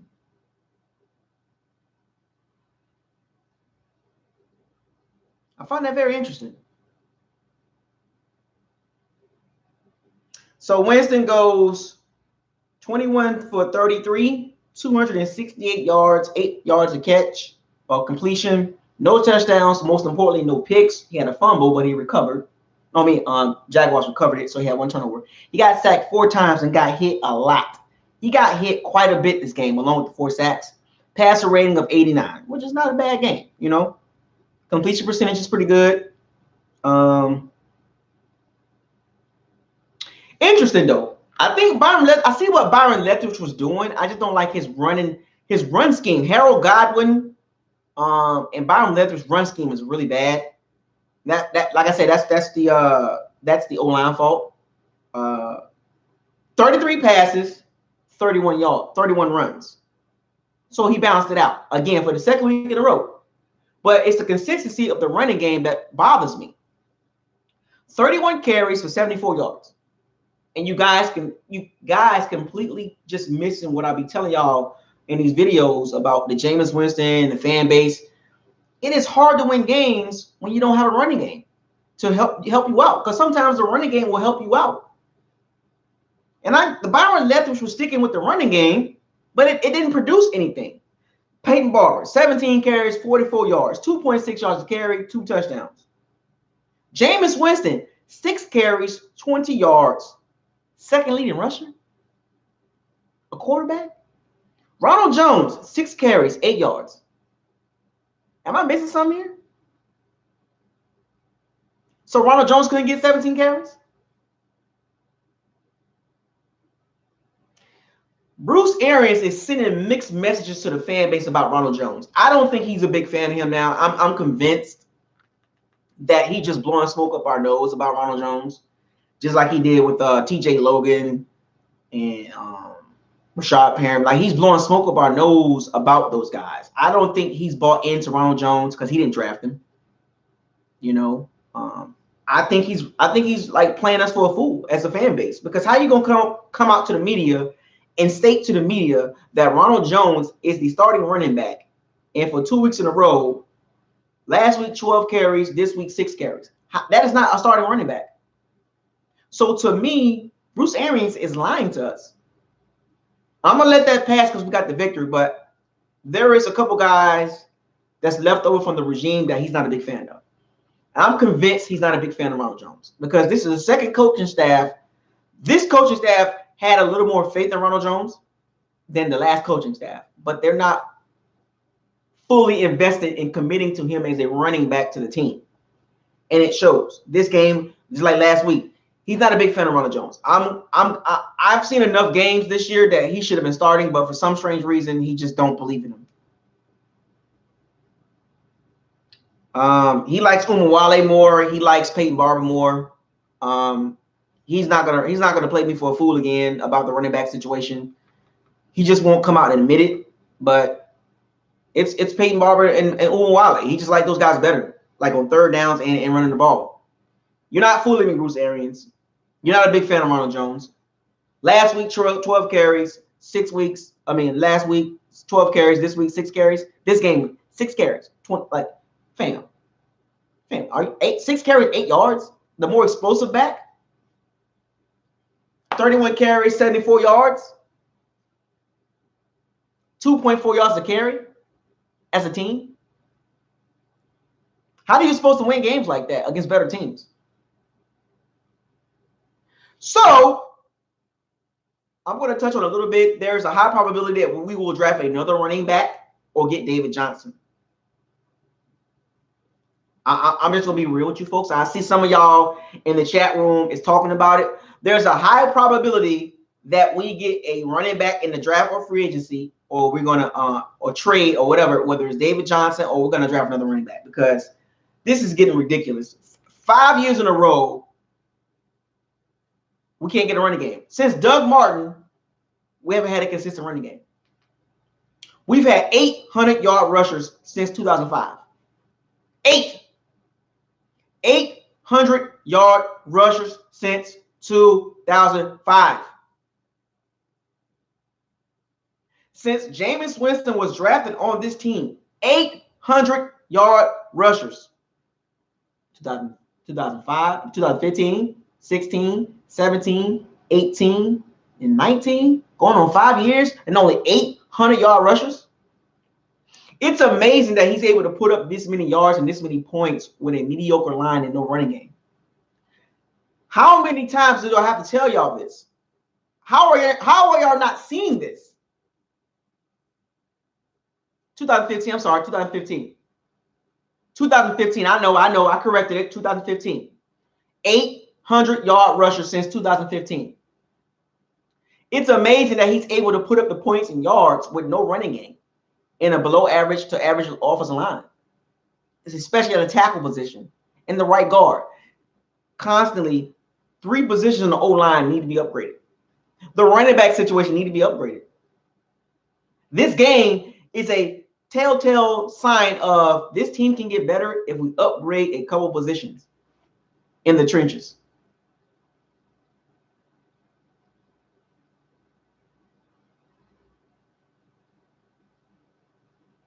I'm just gonna be honest with you guys. I'm not trying to, deter from the victory or anything like that. It was a good victory, right? The defense led the way. The offense played complementary football. Special teams, did the thing. Field goal kicking and extra points, special teams, punt return, kick returns, trash. Bradley Pinion had a really good punt, a 58-yard punt, so I'll give him kudos for that.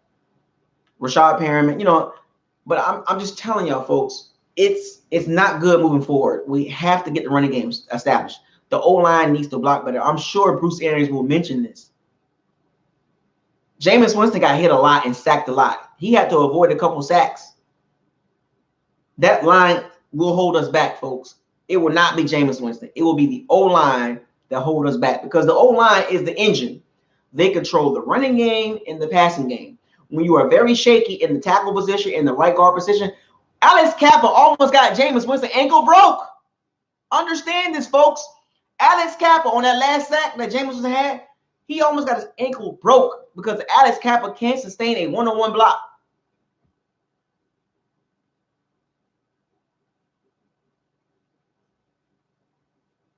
It's amazing that he's able to put up the yards and points with a below-average O-line and no running game. I'm going to keep saying that.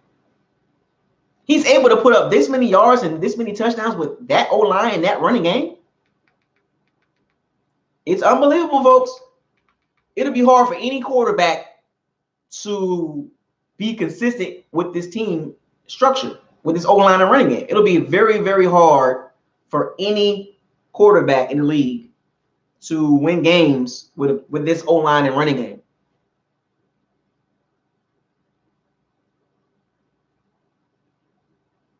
Is Winston a top quarterback talent-wise? Yes. Play-wise? No. Can he get better? Yes. He's 25. He will be 25 in January, I believe. But the pieces around him, some of those pieces need to be upgraded on offensively. And running the receivers, the tight ends, if we keep OJ, we'll be fine. But the O-line needs to be upgraded in that running game. For some strange reason, it needs to be upgraded. And better play calling helps too. It's like a trickle effect, right? Head coach, OC, quarterback, O-line, or it's a trickle effect. Is it all on Jameis? No. This game shows you right here. First half, he was killing them. O-line was blocking okay. He avoided some sacks, but second half, the O-line just fell apart. They collapsed. They couldn't. Jacksonville said, "Oh, nah, you're not gonna bully us around." I thought this game was going to be on some O-line just dominate. The O-line did not dominate this. Third and fourth quarter, Jacksonville D-line destroyed our O-line. And I'm actually worried.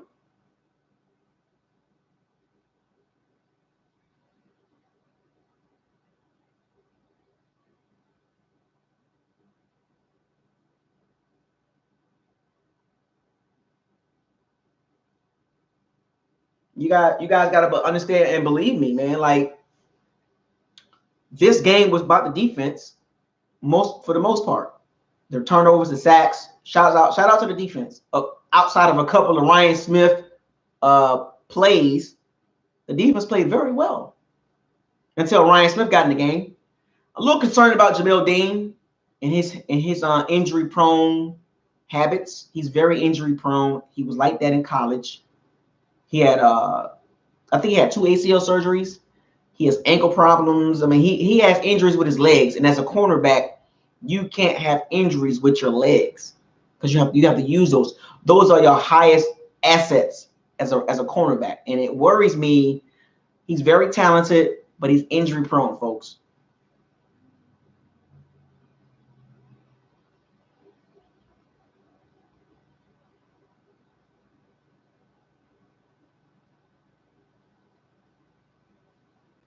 I'm very worried about Jamel Dean. Very injury prone, and I'm very concerned about that. He's been injured the whole season pretty much. And that concerns me.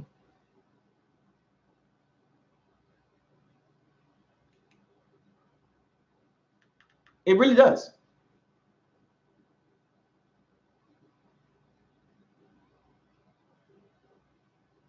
Looking at the comment section. So give me your top 3 things that with this game right here. Give me the 3 things that stood out with this game. I'm watching the comment section. with this game, I'm talking to my powers and my sea bandits and my swashbucklers. Give me 3 things that stood out with this game right here. Your 3 things that really stood out, like that really was like, whether it was good or bad, whether it was good or bad, what are the 3 things that stood out this game?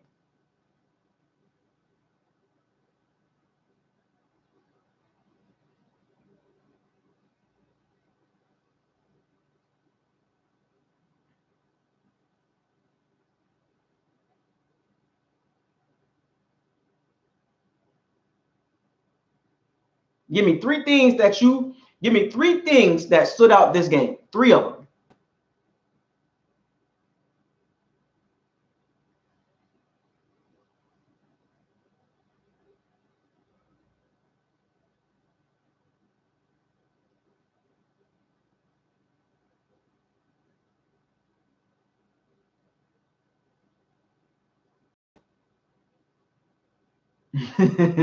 I like what I'm seeing. I like what I'm seeing in the comment section. Okay, I see a lot about the defense, a lot about the O-line.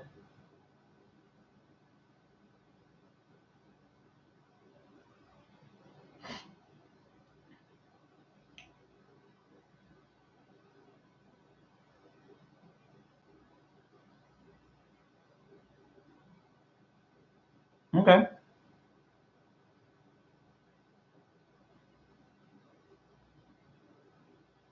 See, so looking at the comment section, sometimes games are not always won by the quarterback. Even though the quarterback are stamped with the win, sometimes the defense or special teams or the running game have to win the game. And a lot of people talking about the O-line and the D-line, like the front 7 playing good, and the O-line is horrible. Haven't seen anything good about the O-line. I'm looking at the comment section. Haven't seen anybody say anything good about the O-line. Not one.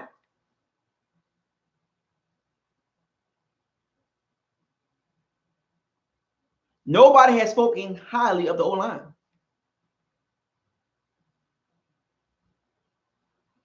I said 3 things, and one of the most common things that came up in the chat section, in the chat room, was O-line play. Bad. So let me ask y'all another question. In this game, moving forward, how many games can we win?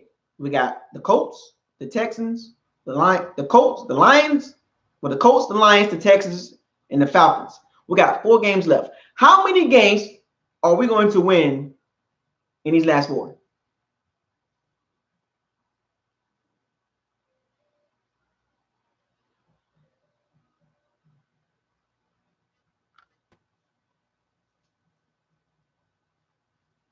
A lot of people saying 2 more games, we'll win 2 more games. Some people saying 4 games. I'm gonna say we're gonna win 3 out of our last 4. We're gonna go 8-8 in my heart of hearts. I really believe that we're gonna go 8-8. I'll be surprised we go 9-7. We went out. I'll be very shocked at that. But 8-8 seems like more realistic.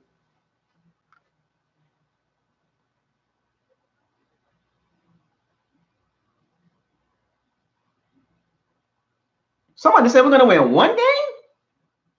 1 more game? I don't think so, man. Like, we're gonna win more than 1 more game, man. We got 4 games left. You think we're gonna win 1 out of the last 4?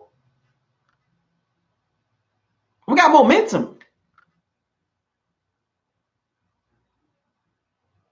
By the time we play the Falcons will just shut it down. They're not even going to play Matt Ryan or Julio Jones. It'll be pointless. They're playing for nothing. So we should be able to win that game based on just us playing hard.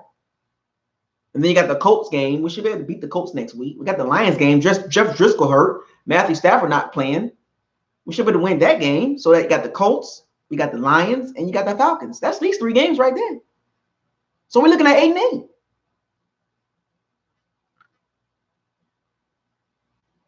But I'm gonna give you my 3 things that stood out this game that I did not like. I didn't like Byron Leftwich play calling in the second half. I did not like the O-line and the running game. Those are 3 things right there. I did not like it. I did not like the second half of the offense. I did not like the running game, the O-line. Didn't like it. It was horrible. It was really bad to see an O-line struggle like that. And kudos to Byron Leftwich. Even though he didn't call a good second half, he stuck with the running game despite the fact that it was not working. Now think about that, folks. He stuck with the running game despite the fact that it was not working. 31 runs, 33 passes. He didn't care. He said, you know what? I'm sticking with the running game.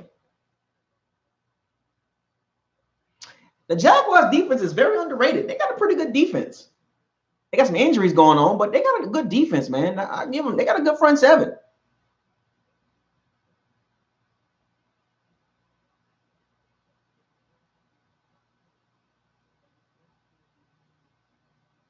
We shut down their running game. They turned the ball over 4 times. We had the ball 33 minutes, so they're 26. I mean, we outplayed them, 74 yards rushing. Jaguars are very undisciplined, 16 penalties for 125 yards. They couldn't get the ball down the field. Our third down efficiency was pretty good.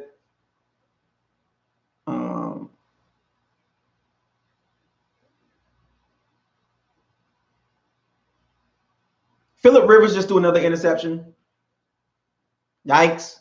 I think they should bench him moving forward. I really think they should move on from Phillip Rivers. And Phillip Rivers is not a bad quarterback. It's just time for the Chargers to move on from him. Like, I'm sorry, folks. I'm watching the game. Phillip Rivers threw another interception. Now, I know James has thrown more interceptions, but Phillip Rivers is a veteran quarterback. He is 36, 37 years old, and he's still doing it. Phillip Rivers is like Ryan Fitzpatrick now. Will a team pick him up? I don't know. I wouldn't touch him. I'll let him walk away because the Bucs. Now, I'd rather deal with Jameis Winston than Phillip Rivers. I don't like his attitude. He has a really bad attitude. He's not a team player to me. You put Jameis Winston on the Chargers would be a really beast team because they got a better overall team and a better defense. But Phillip Rivers is done. He is a Ryan Fitzpatrick now. He's a waste of time. He's a bridge quarterback now. He's washed. He can't move. He's inaccurate now. He's 37 years old. Move on from him. Bruce Arians wouldn't even touch Phillip Rivers. Nope. The team don't even like Phillip Rivers. The team don't like Phillip Rivers at all. They don't like him. They deal with him, but they don't like him.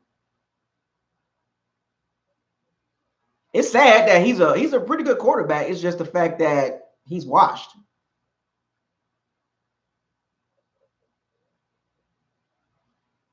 But anyway, back to the team. Good win though. Good team win. Outside of bad O-line play. I mean, it takes a team to win games. But we got the Colts next, folks.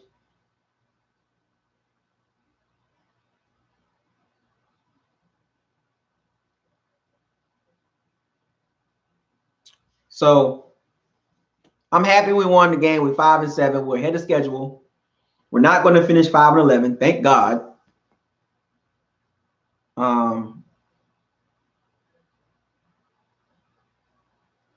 actually excited that despite, the 3 really bad games, Jameis Winston, the 49ers, the Panthers, and the Saints, we're going to be okay moving forward. I like the way the team is moving. A couple more draft picks and some free agent signings. I think we're going to be a solid team. So a little bit more pass rushing, some better O-linemen, and maybe a veteran guy back there in the secondary, maybe 1 or 2 of them, and some depth. I think we'll be okay. We're the youngest team in the NFL, and we're 5-7. We should be 6-6 right now, but it's very frustrating that we're not. Very frustrated that we're not 6-6 or even 7-5. We should be 7-5. I keep going by 8-4 really, but 6-6 at the minimum. Should be 8-4 due to 3 games that I keep going back to. But we're gonna see, man. I mean, we got a long way to go, folks, in being a upper echelon level team or even a mid-level team. More than likely, we are sitting around the 16 or 17 to like 21 rankings. 17 to 21. We're not going to be at the top level or top 50. We're not a top 15 team, unfortunately, because we have major problems. And I say that very lightly when I say major. Oh, by the way, Daniel Jones threw 3 interceptions today. The same quarterback that shredded us. Every time I see Daniel Jones, man, and that Giants team, it makes that loss even worse.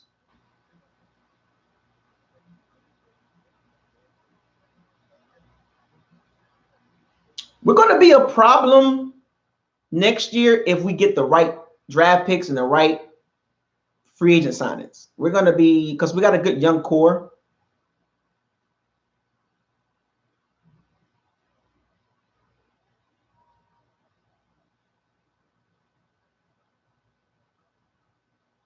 We're going to be a good team if we get the right players, the right free agent signings, and the right draft picks, because we are the youngest team in the league. So the Bucs have won 2 games now. One more game, and I'll go to that Lions game.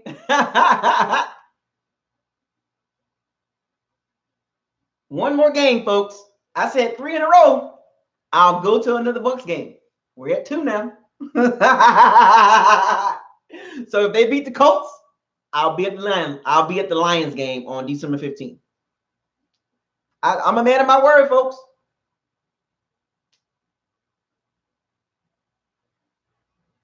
One more win. One more win, and I will go to the Lions game.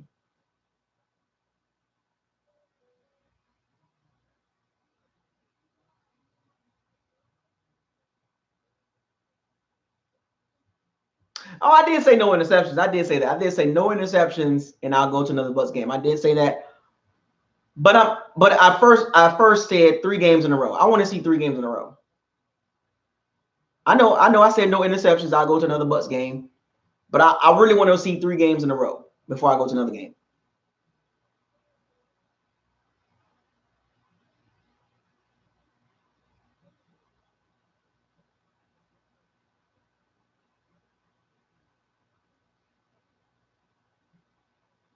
So if the Bucs win another game, oh, Tyrod Taylor about to come in the game? Did they bench Phillip Rivers? Oh, Lord. Wait a minute. Did they just bench Phillip Rivers and they moving on from him? Oh, no. They going. Oh, he coming back out. He coming back out.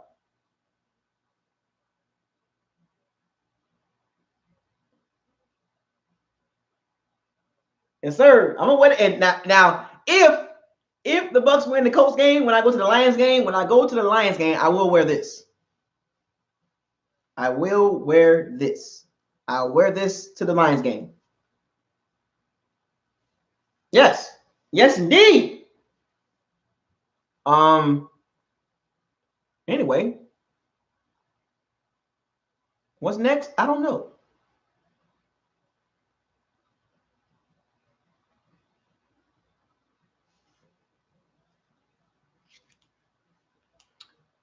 So, oh yeah, defensive stats. I got to break that down too.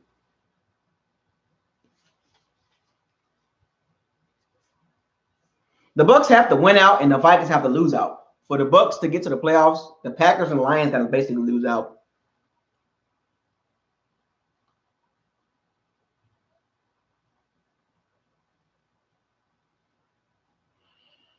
So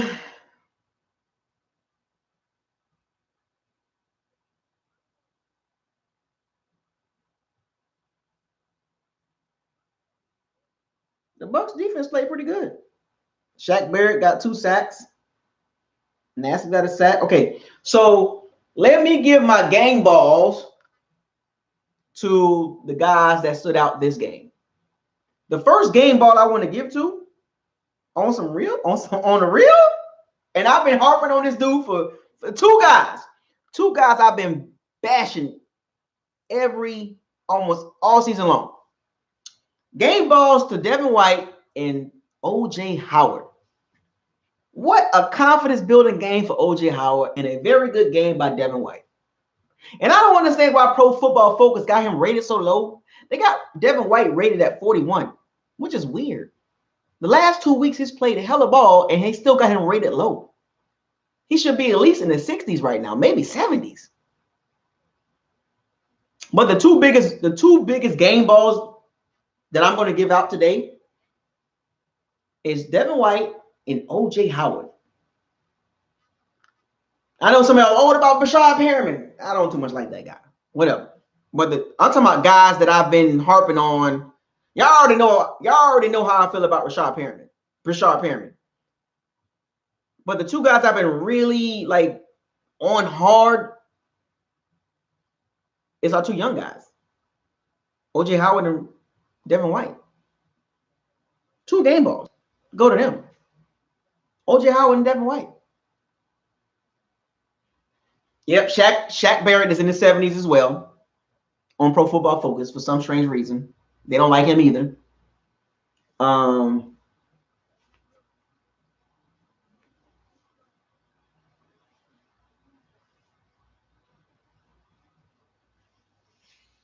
But O.J. Howard and Devin White get the game balls for me. Also, I can give out some love. I give love to Rashad Perriman. I can give him some love. Levante David, Murphy Bunting, Carlton Davis. Outside of his a couple of bad coverages, the D-line shut down Leonard Fournette. I said that in my pregame that the D-line needs to shut down Leonard Fournette, and they did. Outside of the Gardner Minshew, like he got the team like sparked up. The Bucs kind of ended up settling down and shutting him down. The Jacksonville Jaguars were dink and dunk. I told y'all they had to shut down Westbrook and DJ Chark. DJ Chark didn't do anything really. The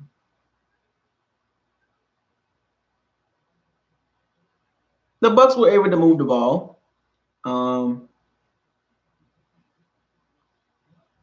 gotta give a game ball to Jameis Winston. He didn't throw any interceptions.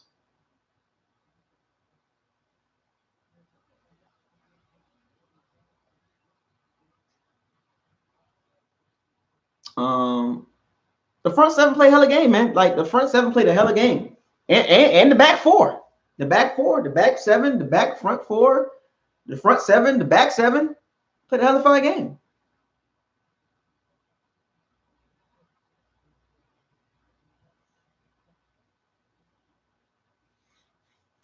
The Browns lost again. The Eagles lost. The Panthers lost. I mean, the Bucs, the Bucs not a bad team, man. They're just not. They're not a bad team. They just got some pieces they got to fix. They got to figure out. Leonard Fournette, 14 carries, 38 yards. Shut him down. Easy.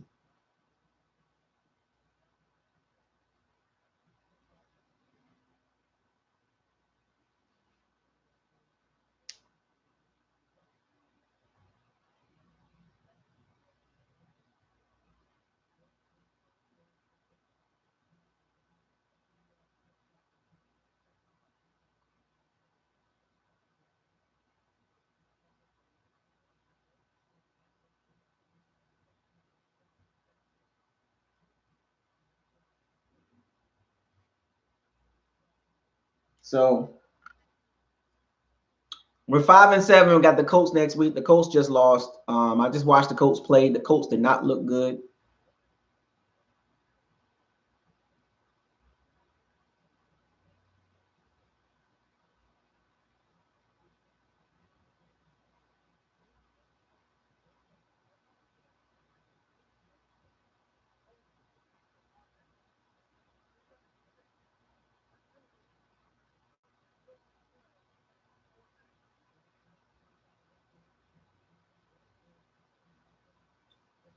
So other than that,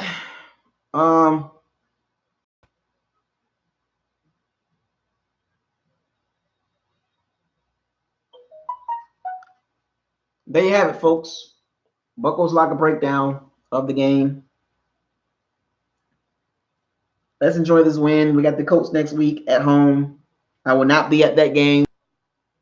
I will not be at the Colts game. If they win the Colts game, I will be at the Lions game. And I might do one more home game. The Falcons game is the last game of the season. I might do that game. I might do the Falcons game. But if we win this game next week against the Colts, I will go to the Lions game and maybe one more home game. So I might be back in Tampa, and I will hopefully be in Detroit. It all depends on next week. So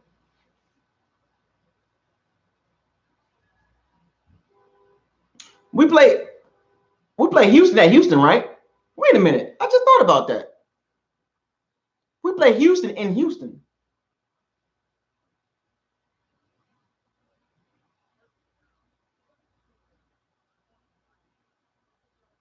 Oh no, we play the Texans in Tampa, right? So our last two games are home games. So we got the Texans and the Falcons in Tampa. Oh, that's right. 3 out of the last 5 at home. Right. So we go to the Colts, we go to the Lions, Texans and Falcons at home. A Saturday game. Oh.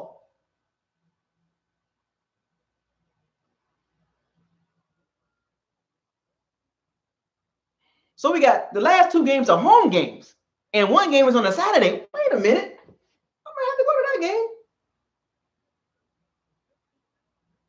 I have my daughter. I can take my daughter to Tampa.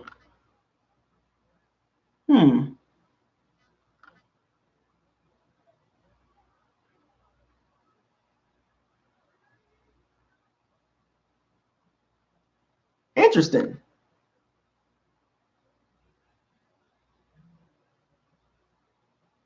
Interesting. Wait a minute. Let me look at the schedule.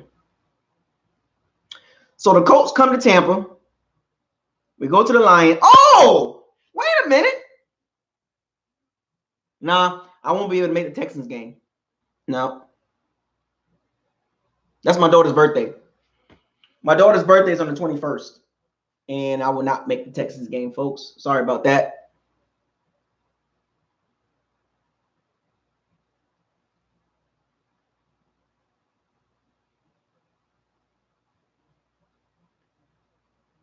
Yeah, I will not be making the Texans game, folks.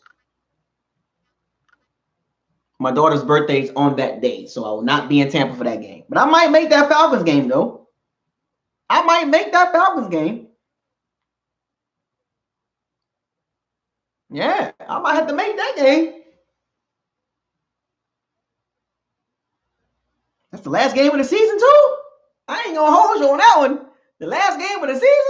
I might have to make that game. I don't know. We'll see. I'm thinking about it.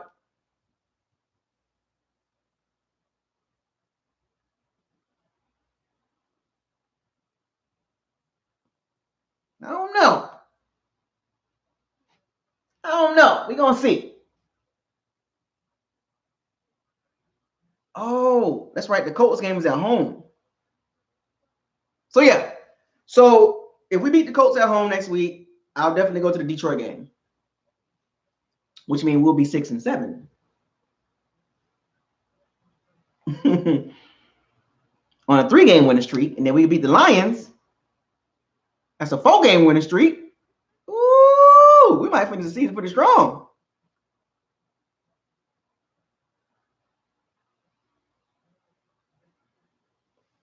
Ooh, I like this. And Tennessee ran the ball on the Colts pretty bad. Tennessee ran the ball really well, but we don't run the ball well. So the Tennessee got a better O-line than us. So unfortunately, I don't think we're going to run the ball that well against the Colts. But Tennessee ran the ball very well. They got a good tight end too.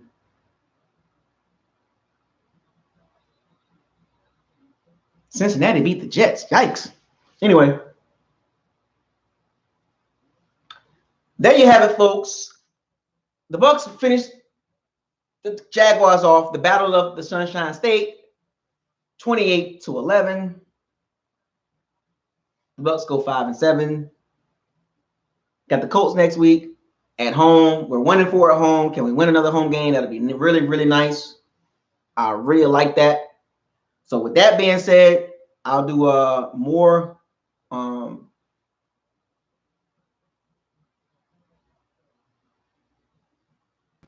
I'll make another video on that. So with that being said, this is BucosLocker signing out. Enjoy the victory. It feels good to win 2 games in a row. It feels good to win, don't it, folks? Don't it feel good to win?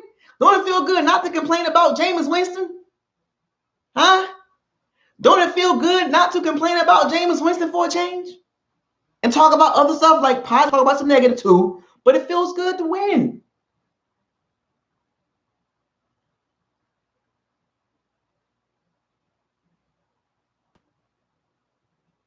Feels good to win.